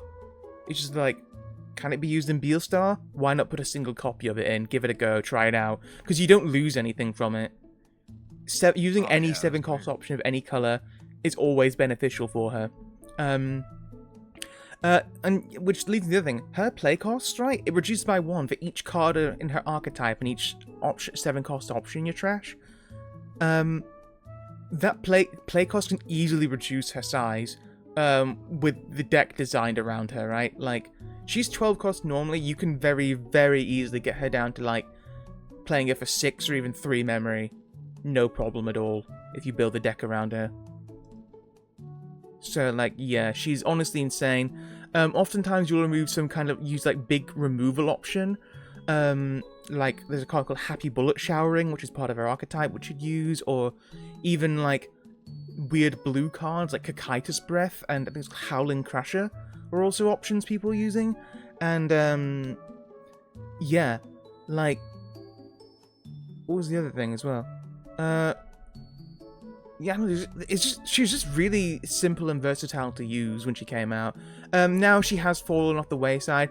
Fairly recently, there were some new cards for the Three Musketeers archetype, and she doesn't really see that much play. There may be like a bit of niche play, but I think it's more a result of like her deck didn't get support for a while, and now it has done, and now it's like she's kind of struggling to be used in the modern version of it. Yeah. She was honestly fantastic when she came out. Very much considered by many to be, like, one of the strongest decks in the game when she came out. Just because, again, you can just use a ton of powerful removal options. Oh, yeah, that was another one. There was a card called Nailbone, which was, like, a 7-cost option, which could, like, I think, like, summon 2 cards from your trash. It was, like, 7 costs to summon a level 3 and level 4 purple Digimon from your trash.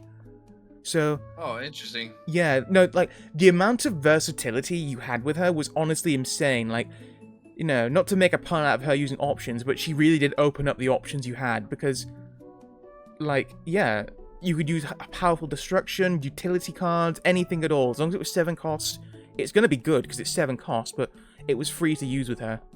And, yeah, her other Musketeer friends kind of supported her in that. So yeah, she was honestly fantastic when she came out. One of the best decks in the game. Also, just like, I think as well, like a really fun deck, right? Like, very unorthodox, not like how any other deck in the game plays. Like, whilst there had been some purple cards which used option manipulation at the time, this was really like the first super option-focused deck, right? Like, early on, there were decks which did not run any options at all, actually. Like, you can look at some deck lists, and people weren't running options because a lot of the time they weren't worth it. It was just easier to get out use cheap play Digimon to evolve into your high level 7s and stuff, and level 6s. Beelstar is like, you don't really evolve in the deck, it's just like, a lot of it is hard playing, and then spamming a bunch of options for free. So yeah, just like a really fun and interesting deck as well as just like a strong one. Really, really cool design. So yeah, great card. Let's move on. Here we have an option. This is our first zero-cost option card. This is called Hidden Potential Discovered. If you want to give it a read? In the main, for the turn, when one of your green Digimon would next Digivolve, by suspending one of your Digimon, reduce the Digivolution cost by 5. Then security, add this card to the hand. It's 0 cost and it makes the game faster. Of course it's gonna make the mark. And it gets added to your hand as security instead of going to the trash. Yeah, I'm not gonna beat around the bush. That was like instant you got that. This is one of the actual first cards to be limited in the game. It's currently limited to 1 copy. Along with another card with a very similar effect called Argomon, who was a Digimon, but yeah. Hidden Potential Discovered is honestly obscene. Yeah, it's zero. There's nothing to add. You said everything about it. It's 0 cost. It's 0 cost. Makes any green Digimon 0 to evolve. The speed and memory advantage it gives you is honestly obscene. And yeah, because it is 0 cost, you don't lose anything for playing it, right? Like, and as you said, it gets added to your hand in security, so it's a free card in your hand. And if you play it, well, you've not lost much because you've lost a card in your hand, but it was only 0 memory in the first place, so you can still make all the other plays for the turn. It's an insane card. Yeah. One of the first 2 cards in the game to be limited. I think it was back around BT5 it got limited, actually, I'm not sure. Set 5, and this came out in set... I don't know why I put starter deck 1, this came out in, like, BT3. That was my mistake there, but... And this came out in the 3rd set of the game. By the 5th main booster of the game, this had already been limited. Because, yeah, this card is obscenely strong. Just so good. Yeah, probably one of, if not the best options in the game. Or one of the best options in the game, yeah. Now here we go. Here's an interesting one. This is Magna Garurumon from BT7. It's a level 6. So, what I will say is this card is also part of an archetype called the Hybrids. And, yeah, this is... hybrid archetype is what he is. So do you want me to read it? Do you want to give it a read? It's up to you. Go ahead, read it. Okay, so... When Digivolving or when attacking, once per turn, you can return one card with a hybrid trait from this Digimon's evolution cards to your hand. To return one of your opponent's Digimon with the same level as the returned card to its owner's hand. So yeah, you remove one of your sources. Yeah, remove one of your sources and then bounce something with the same level. Once per turn during your turn, when an effect adds a card to your hand, you can unsuspend this Digimon. No, unsuspend one of your Digimon, just not any of your Digimon, not just itself. Oh, just one? Yeah, unsuspend one of your Digimon. It can be itself, or it could be something else on your board. Interesting. I should mention as well, I do have it on here because it's important to understand this card. There is another card which is meant to combo with this card to use it. So I can show you that now if you'd like to see it. Yeah, if you want, go ahead. So, this is Koji. This is a Tamer card, a blue Tamer card. So, interestingly, its security effect is it's up top here, so we're going to explain why. So, security, you play this card without paying its memory cost, a very common effect in Tamers. It's a 3-cost Tamer, by the way.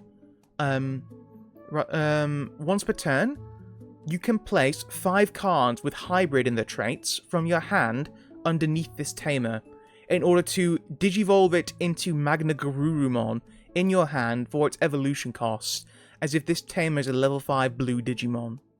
So this is the whole gimmick with hybrids. They all have effects which can evolve on top of Tamers, rather than needing to evolve on rookies. And yeah, his effect lets you essentially special summon it. and it's a special summon from Yu-Gi-Oh! By like putting 5 hybrids from your hand underneath itself. And then it A also... lot of cards in your hand, though. Yeah. Also, rare thing for a tamer, it has an inherited effect. When it adds a card to your hand, gain a memory, then this Digimon can't be blocked for the turn. So yeah, there's a lot going on here. Yeah, there is a lot going on. Yeah.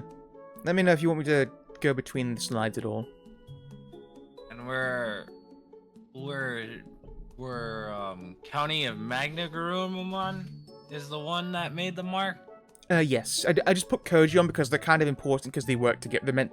They're like designed to work as a pair together. Yeah. So, just to clarify then, I guess like the playing order of this, I guess you could use Koji's effect. But you can just evolve Magna-Garurumon normally. It evolves for 4 memory, which is a lot, but yeah. You can use Koji's effect to place 5 hybrids from your hand underneath itself. Evolve into Magna-Garurumon. Then Magna-Garurumon can return a card from its sources to your hand to bounce an opponent's card at the same level. And then it can unsuspend one of your Digimon, and then it gets your memory and makes Magna-Garurumon unblockable for the turn with Koji's effect. Yeah, just take your time with this one. I know there's a lot. There's a lot here. The card itself sounds like it didn't make the mark, but the deck didn't necessarily miss the mark. Wait, why did you say the hybrid archetype? What did you see? Because the card solely by itself doesn't seem like it's that great. Oh, okay. But when you go and add everything else to it, then yeah. But if that singular card is, I'm wondering if you're just trying to trick me here, because if that singular card, if you look at it by itself, that card would not make the mark. But the whole deck, the whole archetype as itself, that's the difference. Yeah. Well, the thing is, it's one of those things, right, where like a card can be strong, but or a deck can be strong, but there can be like weaker links in it, can't there? So, yeah. You still gonna say this card missed the mark? Yeah. You're absolutely right. You're absolutely right. So the thing is, I thought this would get you because Magna-Garurumon is actually quite a strong card on paper, right? It looks quite like being able to bounce anything of the same level as one of the sources it returns to your hand is strong, right? It is a good effect. And it can also unsuspend anything on the board as well, even itself, so it can attack twice, potentially. However, there's a few things which have gone wrong with good old Magna here. For one, something which, admittedly, you wouldn't have even known about. So I mentioned Blue Hybrid, right? Hybrid is the archetype. There were actually 2 main builds for Blue Hybrid at the time. One of them was using Magna-Garurumon here because he was like the cover card of it all, and he's like, oh, he's such a big dude, and he's got all this cool stuff he can do. And the other one was something called Blue Hybrid Source Control. Turns out, so the way Blue Hybrid Source Control works is you'd use a bunch of guys, a bunch of much smaller, weaker guys, to, like, essentially remove all your opponent's evolution cards, make it so that they can't attack, and just completely lock them down from doing anything, and then you just chip them off with lots of small dudes, and just do a big rushdown strategy with them. It was a lockdown followed by a rushdown. It was really obnoxious. It was like the best deck in the game for a while. Like Blue Hybrid. Magna-Garurumon, whilst it was strong and did see some experimentation at first, and did see some play when it came out, it kind of very quickly fell off because people kind of realized it's too slow for the hybrid strategy, which is the most prominent one, and kind of playing it was like just making a less good version of the Blue Hybrid deck, because it was just, had to evolve into it and everything, and it just didn't work that well. The bounce effect. So, it struggles to deal with level 6 cards, because you can only put things in your sources underneath it, and it can't evolve on top of a level 6. you're kind of needing to rely on Koji's effect here to put a level 6 in your sources, so it can potentially struggle to deal with, like, opponents' boss monsters. It does allow you to reuse the cards, because it returns cards back to your hand rather than trashing them, but ultimately it gets weaker every single time it uses it. It's one of those effects which just the potency of it drops over time, which isn't what you want necessarily. Also, Koji's effect here as a tamer card, cool effect. The fact that it needs you to put 5 cards from your hand is a lot to ask. It's a big cost. Yeah. Like, even in Digimon, right, when, like, you have a lot of draw power all the time because you're constantly drawing cards, you're only going neutral all of the time. You basically have to rely on the fact that you've gone +5 with this deck in order to use his effect. At that point, you might as well, like, just evolve it normally, but then you miss out on Koji's really good inherited effect of making it unblockable and giving you memory. So Yeah. it's really like. Oh, sorry. If you do Koji's of evolution tactic, do you even get to draw a single card? You do, yes, because it says here he's treated as a level 5 blue Digimon, so you do get to draw for that evolution. But even So then, you drop 5 cards to draw 1? Yeah, so you see, you have to play super conservatively, and the thing is, he is actually a strong card, right? Like, Magna Garurumon, his effects are strong, but he's just kind of a bit awkward to play, as well as he's kind of slow. Yeah, that he'd be 12k for all that material. Yeah, right. Again, you can just evolve him for normal as well, but you don't need to use Koji to evolve him, but, like, you're always kind of missing out on something either way with it, and yeah. Yeah. If you just use the source control blue hybrid build, which... So, just a bit of context, these are all from the 4th series of Digimon, and all of them have, like, a different attribute. Magna Garurumon here is light. The one which was successful, the blue hybrid successful, used ice blue hybrids. So, you're better off running the ice hybrids and just rushing down your opponent and locking them down, rather than trying to do all this work for the blue one, for the light hybrids. So, yeah. Pretty decent card, but ultimately fell down by the wayside. It's a shame. This is definitely one of those cards people thought was going to be insane, and then they're like, oh wait, hang on a second. Yeah. It reminds me of a lot of Magical Musketeers in Yu-Gi-Oh, right? Where, like, everyone thought they were going to be awesome, and then they came out and they were like, oh, okay, they're cool. Yeah. Like, people thought they were going to be the most broken deck ever, and they were just kind of like, yeah, they're okay, they're fine. But yeah. Magna Garurumon, that was. Anyway, another magnet thing. This is Magnamon, and this is our first dual color card. It's a yellow and blue card. Do you want me to read it? Do you want to read it? It's up to you. I'm gonna read it. Okay, so yeah, first multicolor card, yellow and blue, 7,000 DP, quite high for a level 4 as well, mind you. So normally level 4s tend to be between like 4 and 6k. So Magnamon here, it's quite high. So first things first, he can evolve on top of any level 3 yellow or blue Digimon for 4 memory. So that's why he's high power. He's a high cost to evolve. Normally level 4 Digimon cost about 2 memory to evolve. Being 4 is really high. He's just double the price of normal. But yeah, 4 to evolve on top of a level 3 yellow or blue, or you can see here on the black text here, you can digivolve him on the top of a Vmon card for 3 memory. So yeah, any card with Vmon, named Vmon, he can evolve on them for 3. So he's got 3 effects here. He has blocker. So I don't think we've shown a blocker yet, despite how important they are in the game. But yeah, he's got blocker. So at blocker timing, you can suspend him to change the attack target. You know how blocking works in card games, I think. Uniquely, he has armor purge. When he would be deleted, you can trash the top card of this Digimon to prevent that deletion. So yeah, if he will be deleted, you can just trash him, and that your Digimon doesn't get deleted. The stack remains. Also, when digivolving, unsuspend this Digimon, and it gets 2000 DP until the end of your opponent's next turn for each card with the armor form trait in your trash. So you see here, he's got armor form in his trait. That's the entire archetype, the armor forms. Yeah, so if you have any questions, you have a read through it again. If you have any questions, feel free to ask.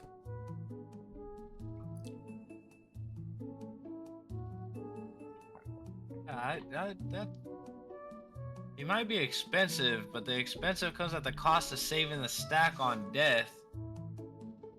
And then he becomes a 9000 DP, and you get what? And you could play this one on your second turn too. Yeah, you got lucky at your opening hand. Yeah, realistically you can do. Yeah, you absolutely can do. Obviously, it costs 4 memory, so you would need 4 memory to use, but you can do that. Yes. Yeah, that's good. That's good. I think that thing had made its mark. Nagnos. Magnamon absolutely made its mark. So yeah, Magnamon, very iconic Digimon. For a lot of people, really, massively iconic Digimon. If this thing wasn't good, it would have been really disappointing. This card is fantastic, though. So first off, all its effects kind of combo into each other, right? Like, and it basically makes it super versatile. You can either, so it unsuspends itself when it can evolve. What you can realistically do is, you can attack with Vmon. So first off, you can evolve Vmon into something else with Armor Purge, right? Because like Armor Purge is something which a lot of these armor form Digimon have. So you could attack with something with Armor Purge, which is evolved on top of Vmon. Go into Security. Normally, when you attack Security, you need to battle the Digimon if there's a Digimon in Security. If you engage a Security battle, if the Security Digimon is stronger than your Digimon, it gets deleted. And your opponent still loses Security, but you lose a Digimon. You can, realistically, have a V1 in play, evolve into an armor form, attack, hit Security, and if that Security Digimon is stronger, you get deleted. You can use Armor Purge to prevent that deletion and evolve back into Vmon. Evolve into Magnamon, unsuspend, and attack again. Or you can just keep it on the board as like a big blocker with like massive power. Because yeah, 2k for each armor form in your trash. I mentioned before, 2 power boosts like this are not super common in Digimon, and like potentially being able to get a ton of power for next to nothing is honestly insane. So yeah, you can either have him as a super strong beat stick, or just like a really high power blocker. Extremely versatile. Armor Purge is honestly fantastic. It's one of the best protection effects in the game, I'd argue. It's really good. So yeah, it just makes it super hard to remove the stack, right? Because even if you delete Magnamon, the Purge effect just means you still have a Vmon on the field, so you could potentially get a new one out again. Yeah. Also, it's expensive to evolve on top of that, any level 3 yellow or blue, but for Vmon, it is actually a fairly cheap evolution for a card which is on par with an ultimate level Digimon, which is very cool lore-wise as well. They always say that Magnamon is on par with like ultimate Digimon, but yeah. 3 evolution for what is essentially a level 5 in except for name only is really good. So yeah, he's really strong card. He was the main boss of the Vmon Armor Rush deck which came out, which yeah was all about using these different Armor Purge cards to just blast your opponent down before they could do anything. Fantastic card. Next card, another new mechanic we're introducing here. This is Ragnar Lordmon. And level 7. You want to read him? Yeah. So DNA Digivolve. Yeah. Red level 6 plus a black level 6 costs 0. Digivolve and suspend with the 2 specified Digimon stacked on top of each other. Yeah. When Digivolving, you get your Blitz. When DNA Digivolving, for every 4 cards in this Digimon's Digivolution cards, You're in the way. What is that? Delete one of your opponent's Digimon with a pay cost of 20 or less, and trash the top card of your opponent's security stack. And once per turn, when a card is removed from a player's security stack, unsuspend this Digimon. Yeah, there's a lot going on here. But, Yeah. yeah. Do you want me to give you a bit of a rundown on DNA first? DNA Digivolve? I think I might help clarify things. Yeah, I think it does a decent job explaining it here, but, yeah. DNA, so if you have the required Digimon, so again, here it would be a level 6 red Digimon and a level 6 black Digimon. They need to be on the board as well. You can, essentially you fuse them together by stacking them on top of each other, and you can play down Ragnar Lordmon. And for free, it still counts in the evolution, so you still get to draw one. But it is free to evolve when you do it that way. And you also unsuspend it. So if you've attacked with both those evolution sources beforehand, you can then fuse them to make this new guy who can attack again. So That's pretty good. Yeah, and the way it works. Actually, do you have any? Actually, you can have a think about it. If you have any questions. No, go ahead, continue. Oh yeah, okay. So obviously, you saw Blitz earlier on with Omnimon. You know how that works now. So it Blitz, and then it's if you've Digivolved. So you activate Blitz, and then if you've evolved it with the DNA evolution, then you get to activate the other effect. Oh. Yeah.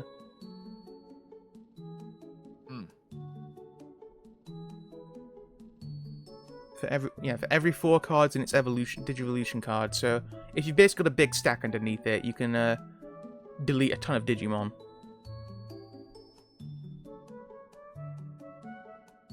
To specify Digimon stacked on top of each other? But they have to, so you have to have 2 different Digimon on the board. Yes. You have to have the red level 6 on the field and then the black level 6 on the field. And then you stack them on top of each other for this. That's correct. You can evolve it normally. It does say on here that it can evolve for 6 memory on top of a red or a black level 6. But again, that is 6 memory. If you do it this way, it's for free. So, yeah. Yeah, I don't think Ragnar Lordmon made the mark. How come? It's just too slow. Think so? And then if you do have the circumstance for having the two Digivolves on the board, and yeah, you can attack with both of them, then get all your rest of the effects. But final answer then, missed the mark. Cards removed from the player's security stack. Unsuspend this Digimon when a card is removed. Again, with so it can attack and then reset on your turn. Yes. To block? No, but it's not a blocker. Yeah, it doesn't have blocker, no. It could attack again potentially if you wanted it to. It could do 2 attacks. Yeah, I don't know. I don't think this made its mark all that much. Okay, that's fair. You're completely right. When you said it didn't make it that much, that's why I put the kind of here. It's a bit of a caveat. So, it did miss the mark a little bit. So first off, it does see some play. It's not this like world-ending threat, which it looks like it should be, right? With the art like that, it looks awesome. But yeah, overall, it's kind of like just okay. It does see some play in red and black decks as a finisher, and there are a ton of red and black decks, by the way. There's this, which is called Legend Arms. You can see in the card here, it says Legend Arms in its attributes. But yeah, Legend Arms. There's a deck called Dragon Links. Not Link Dragons like in Yu-Gi-Oh! It's called Dragon Links. It's spelled Linkz. It's a reference to a game. And Dragon Links. There's Black War Greymon. I know there's a ton of red and black decks essentially in the game, which could potentially use this card. However, you are right. It is slow. Also, Legend Arms, the deck, struggles to use it. Its DNA requirements are finicky. They are a bit slow. realistically, the best way to get the requirements out on the board is to have one of your guys in your raising area, because I mentioned earlier on, cards in raising cannot be affected by anything. They're completely immune to everything. The best way to do this is to keep one guy in the raising area and evolve on top of it until you get a level 6, and then have a guy on the board and evolve that into a level 6, and then you can get both of them out and then fuse them.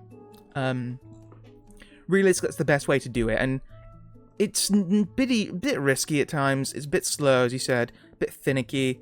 And even though it's an archetype basically dedicated to the mechanic, they can't use it that well. And even then, like, I mentioned red and black decks use it. You could also just use, like, Omnimon, who's much easier to use in any red deck. So he's only sometimes used. It's either him or Omnimon if you have a generic level 7 that you're after. But yeah, it's kind of like you mentioning the blocker thing is actually super important as well, right? Its effects do not combo that well into each other. I don't think they do, right? Blitz means if the opponent's memory is passed over, that's cool.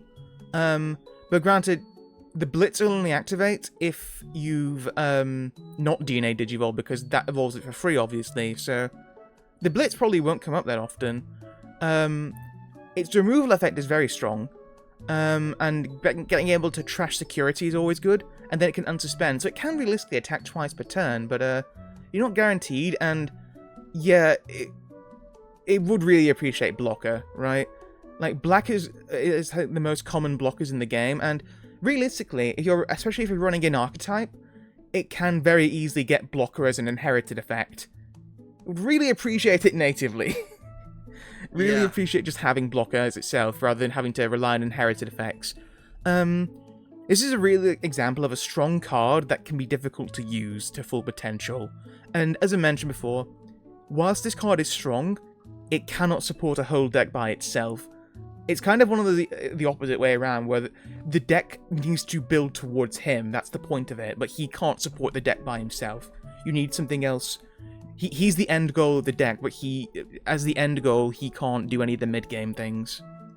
So, yeah. He's kind of okay. Just like whatever. He's not terrible, but he's not the best. So yeah, actually, I'm really surprised you got that one, because yeah, this card is like, if you read this card, it's just, there's a lot going on with it, and there's just so many things it can do, seemingly, that, like, yeah, how is this card not good? So yeah, good job on that. Thanks. No worries.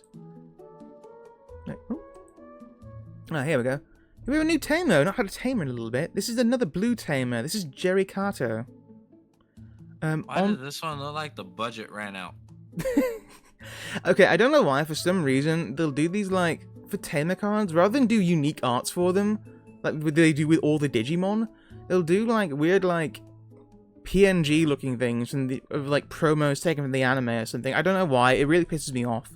The thing is, sometimes as well, they've done unique arts for them, and I don't know why. Yeah, so they can get more money. Yeah, the thing is, apparently, these are new arts. Apparently, they're not from anything. They're just designed to look like from the anime they're from. And I'm like, why are you doing it so boringly then? Why not make something brand new? You know, you could do some cool art with them in. And they do for some tamers, but not all of them. It's really sad. Anyway, I'll read this one for you. On play. Okay, she's from EX2, by the way. EX is like an extra booster, kind of like the deck build packs in, like, Yu-Gi-Oh!, where they have, like, 3 new archetypes in them, and a bunch of reprints. EX boosters are like that. On play, you may play one Leomon from your hand without paying its memory cost. If you don't know Leomon, he's like a champion level 4 Digimon. There's a bunch of different versions of him. Opponent's turn. When an opponent's Digimon attacks, you may suspend this tamer to draw 1. And security, you can play this card without paying the cost, and she's 4 cost to play as well.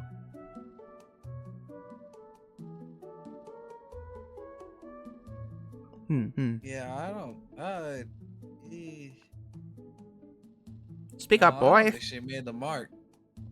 Sorry? I don't think she made the mark. How come? I don't think this tamer made the mark. talk me through your thought process. Because she's one more cost than the average tamer without there being much of a big benefit. Yeah, I mean, most 4-cost tamers, you're alright. They do have they do have the memory tamer effect to start your turn at 3, and she does not have that, which is yeah, that's fair. She does not have that, even though she's 4-cost. Yeah, so I don't think she made the mark. Fair enough then. Anything else? Any other points to make? That's about it. Fair enough. You're absolutely right. Jerry is not that great of a tamer.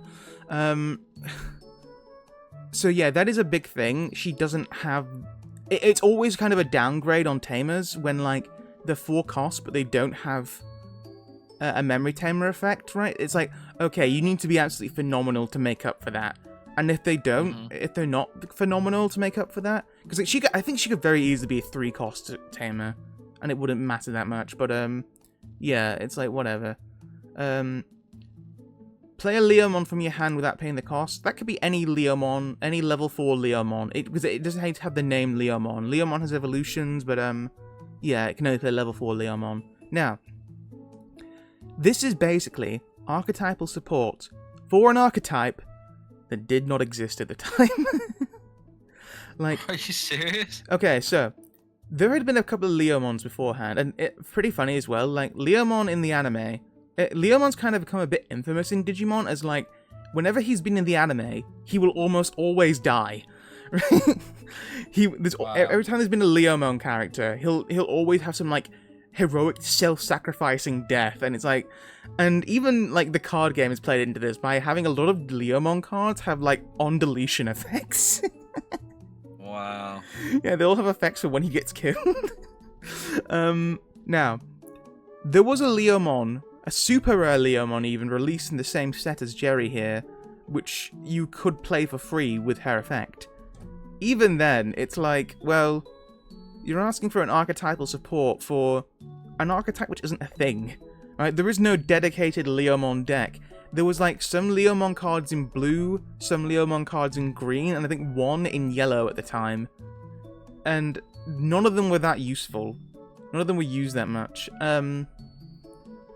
Eventually, Leomon was in like a set or two after this card came out, Leomon was somewhat established as like a weird green-blue deck.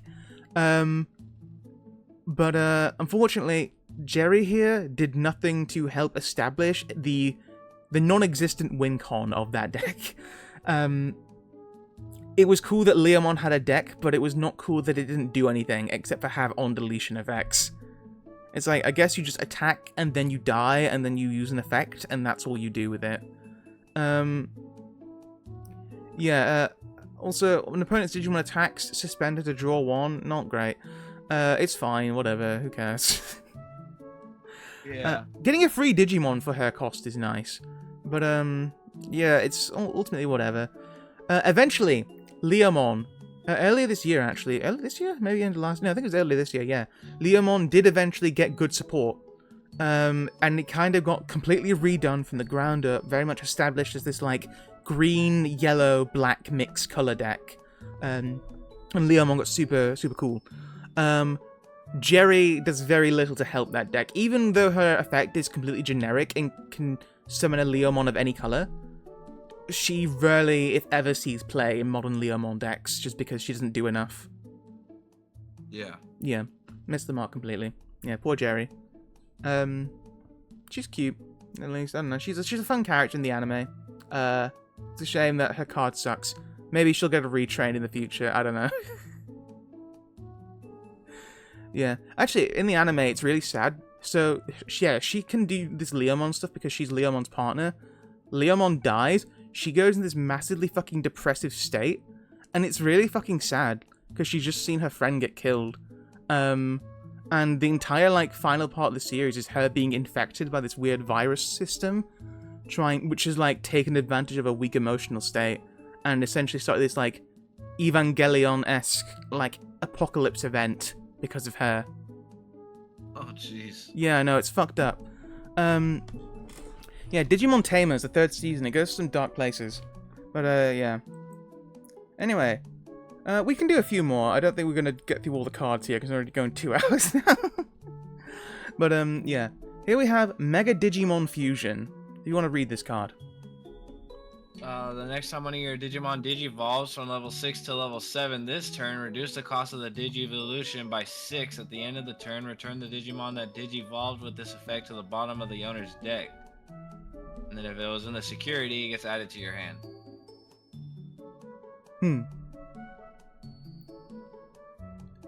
Keep in mind as well. So this is a it's a white card? Yeah, it's a white card. It's white. It's 0 cost white. As I mentioned before, you do need to have at least one Digimon or Tamer of the same color as it on the field to use it.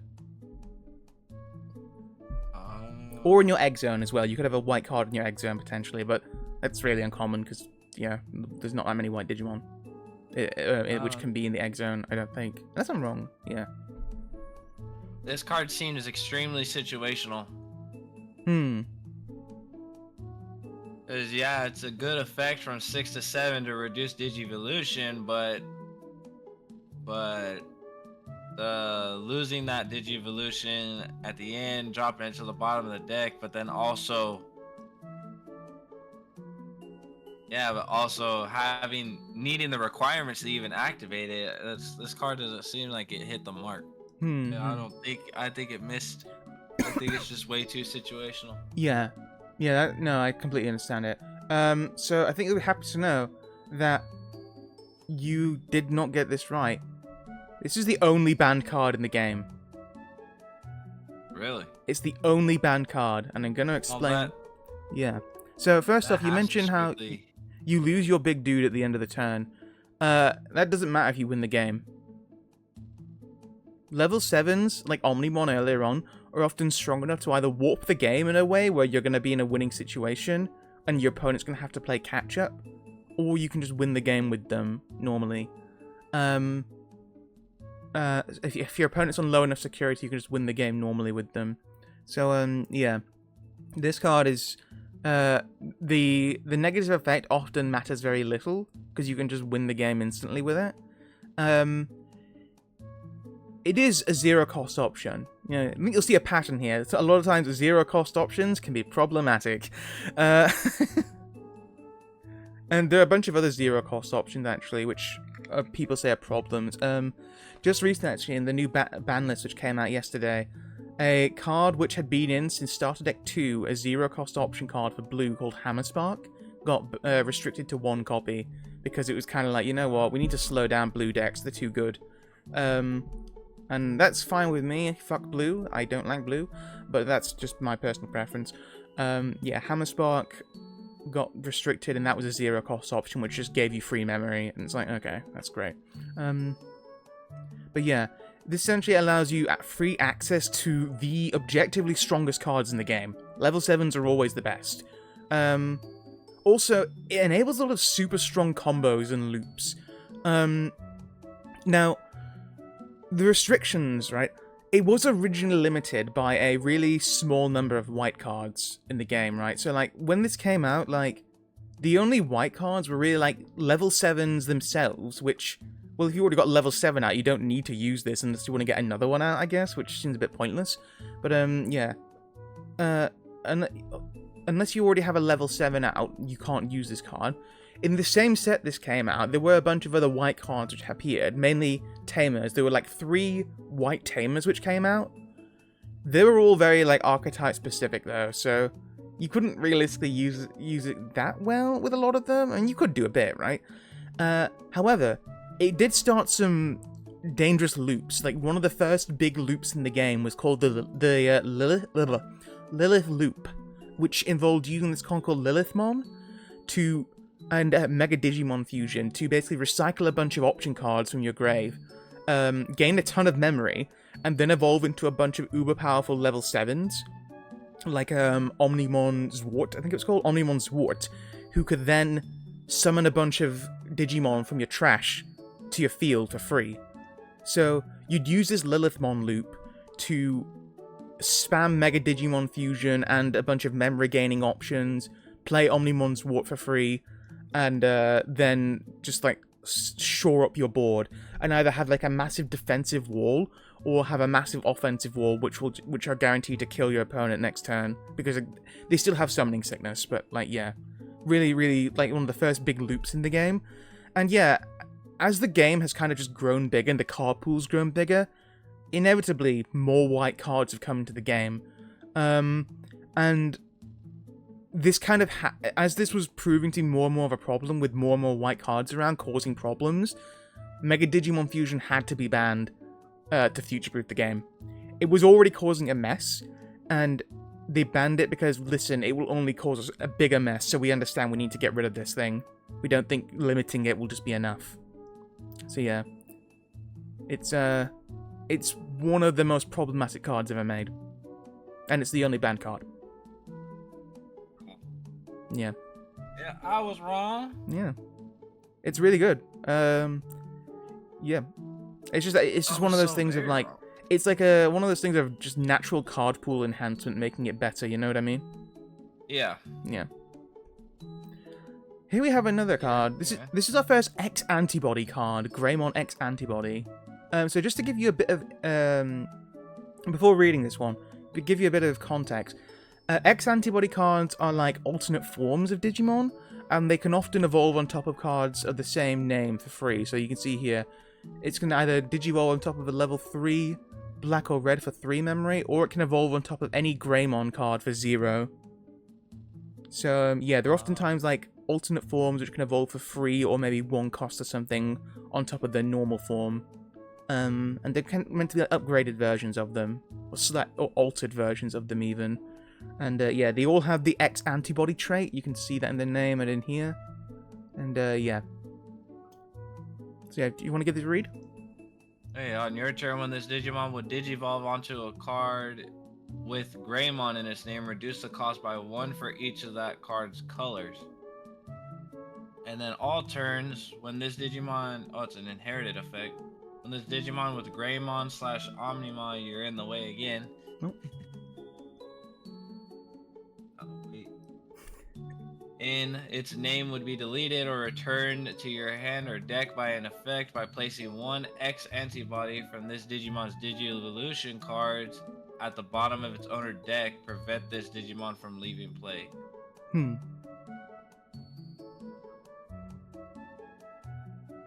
I should probably mention as well, X antibody is an option card. It's a white option, which can be basically run in any deck, and can be placed under any card that has X antibody in its name as a part of its effect. So it's like an option card which grants an inherited effect. Yeah, it's kind of like an equip card almost in Yu-Gi-Oh! Like a good equip card, obviously, not like old school, oh, I give 200 attack. No, it's like, gives you an effect, and it's like, okay, that's decent. So does this just go... This doesn't just go under Greymon, right? It still goes on top? Yeah, so if you have... like a regular Evo? Yes, so if you have a normal level 4 Greymon, you can evolve it into Greymon X Antibody for free.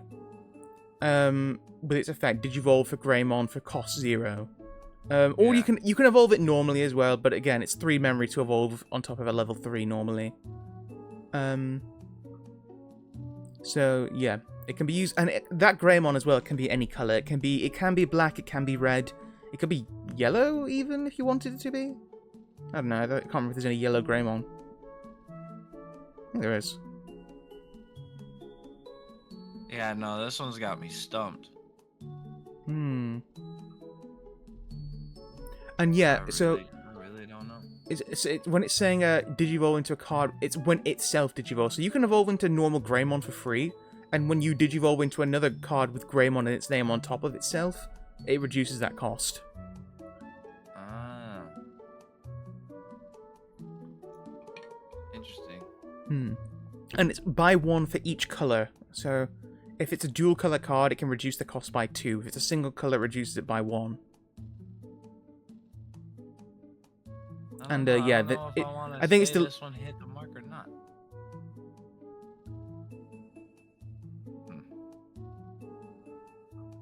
Also, I should mention with its inherited effect, that protection effect, by placing one X antibody from its evolution card. That there does need to be the specific card X antibody. It can't be a Digimon with the X antibody trait. It needs to be X antibody itself. Oh, I didn't know that was a specific card.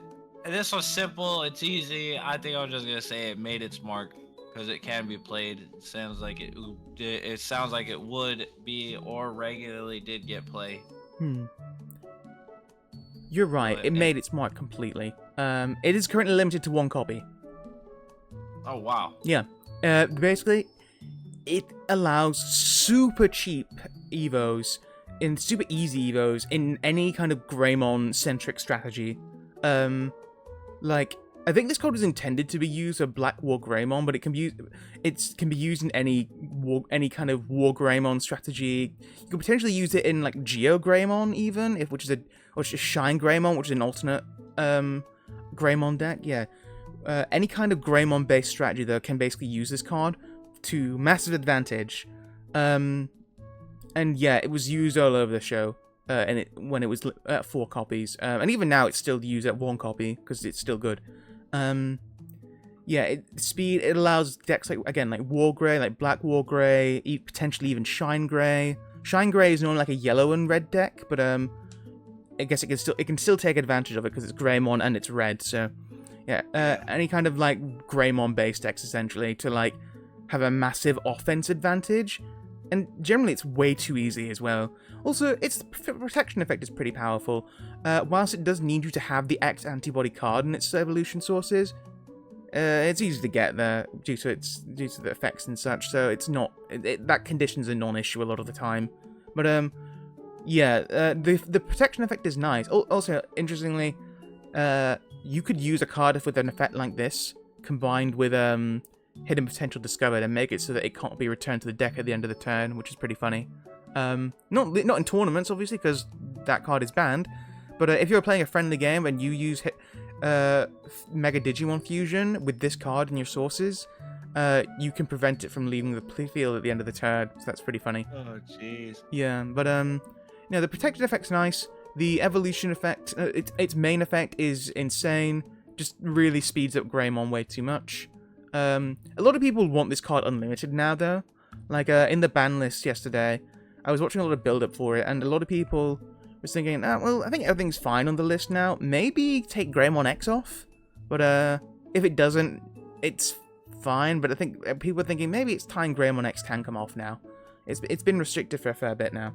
But, yeah. Let's do a couple more cards. Okay. Here we go. Yeah, this is Death Xmon. This is another level 7. Alright, last one.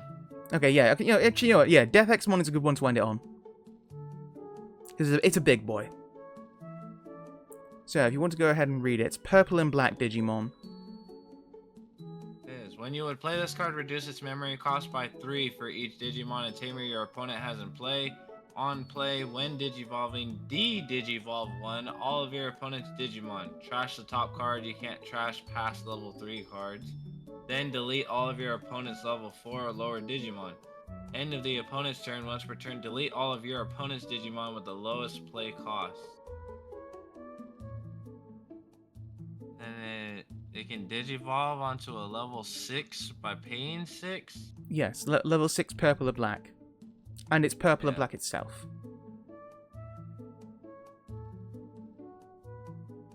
That thing's expensive. Again, most of the time, level 7s cost around about 6 memory. The Omnimon from earlier on for 4 is really uncommon, and even Ragnar Lordbon earlier was 6 to evolve normally. Yeah, I'm going off of what you said earlier, because you said all the level 7s are practically the best in the game. This one drops for 6. It, for some reason, wants to clear your whole opponent's board. Slowly, but it will. It'll do it eventually. No, yeah, it could. Yeah, de-Digivolve, it just, much like Armor Purge, it just, like, removes the top card of the stack. As it mentions, it can't evolve past level 3, so it gets to level 3 and it doesn't do anything. But, yeah, it does essentially just, like, rank them all down 1. And it's your opponent's whole board, which is nice. And, yeah, then if any of those Digimon which were de-Digivolved are level 4, or lower, they're just instantly deleted. Yeah, that's crazy. Yeah, let's see. Had to have made the mark. I'm not gonna lie to you. This card is one of the single strongest cards in the game. Also, yeah, its effect as well. End of opponent's turn, delete all of your opponent's Digimon with the lowest play cost. If they only have one thing on board, that thing is dead, and there's nothing you can do about it. Yeah. This is one of the potentially single strongest cards in the game. There has been lots of discussion about whether it should be restricted in some way or not. And this card came out in BT9. We're on BT, soon to be BT19. People still talk about this. I think that discussion has gone down a bit now, but you'll still see people come up with it because it still sees play here and there. Now, yeah, it can consistently remove entire boards turn after turn, and there's not much you can do about that. It just deletes everything. Also, something you didn't really talk much about, but it's really important. This play cost reduction effect, when you play it, reduce its cost by 3 for each Digimon and Tamer your opponent has. That basically means that it can see play in any deck. It's not just not just purple or black decks. If any deck can play it, it can be played. Because it's all about if your opponent has a big board. Now, obviously, there's something here, right? This card doesn't do that much if your opponent plays a deck which doesn't go very wide, right? If they're playing a very, close to the ground kind of deck, which doesn't want to get a ton of cards on field, Death X maybe is not the most optimal choice in the world. Which is what people have argued to say that it's not broken. And people have also said that it's kind of necessary to get rid of decks which can go too wide. I don't necessarily agree with that, personally, but that's just me. But yeah, ultimately, this is a nuke button for anything. And if your opponent has Death X and they get it on the board, you need to respect it and you need to answer it as soon as you can, otherwise you will lose. Yeah, you respect the Death X. Yeah, I guess so. That's crazy. Yeah, it's a rough card. It's really, really powerful. Interestingly as well, actually, it is actually part of an archetype.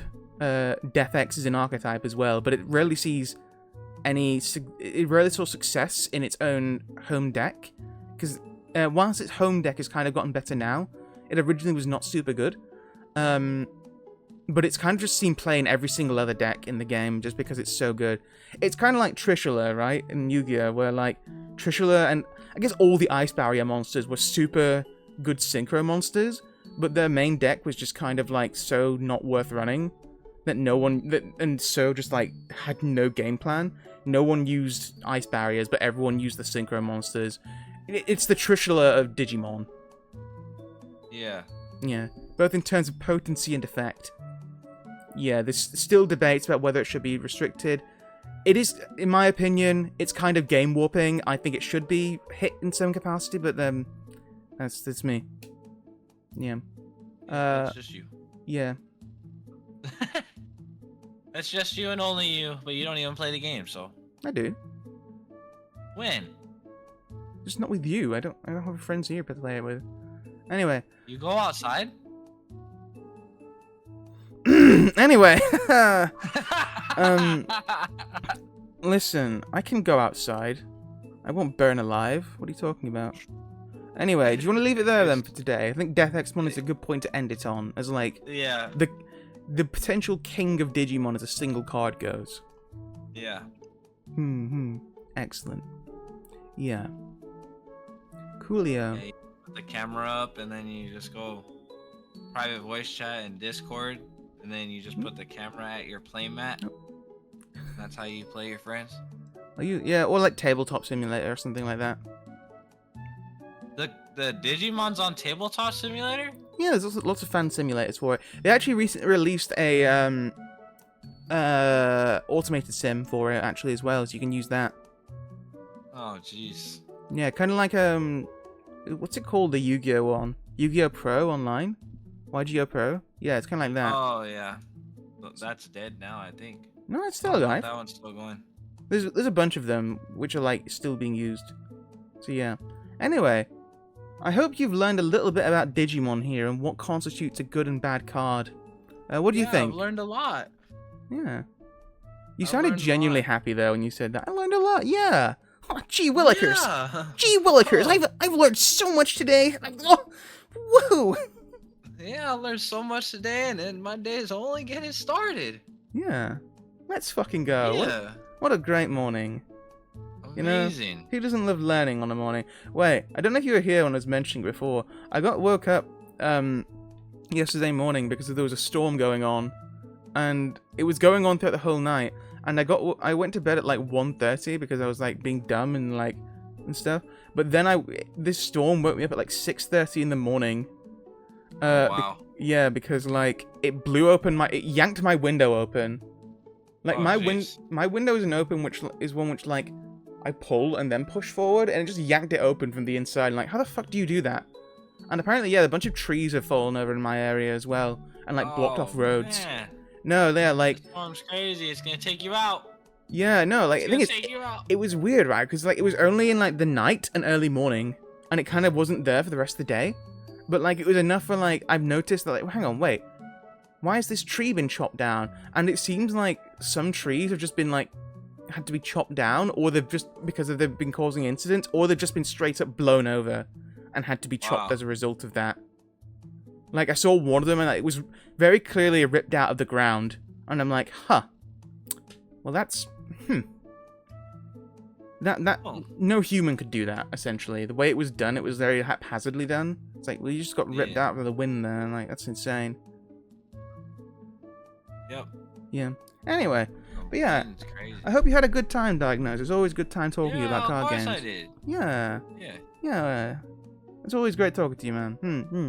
Yeah, of course. I hope you have a good rest of your stream. Yeah, I hope you have a good rest of your Yeah, day, and I hope fine. it's already chilled out for you. I may play some games. I don't know. I'll have a think about it. My think throat's actually about it. dying a bit. I might go and have a rest and then stream later on. Yeah, that sounds good. Yeah. All right.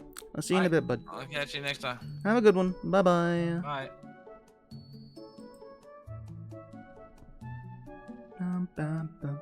This was fun. This was nice. Yeah, my throat is genuinely dying now.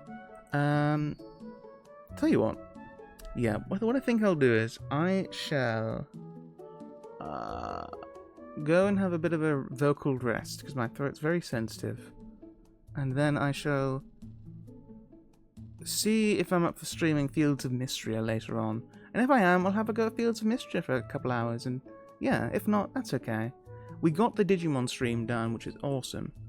And like, how many cards do we have left actually? I made a ton of cards. Death X-Mon is a good place to leave it there. Death X-Mon is such a good card to leave it on. 1, 2, 3, 4, 5, 6 cards. I had 6 cards left. How many of that was overall? Because we did a lot of cards there. We did 1, 2, 3, 4, 5, 6, 7, 8, 9, 10, 11, 12, 13, 14, 15, 16. Okay, that's fine. Yeah. I think I'm doing about 15 of them maybe, but 16's fine.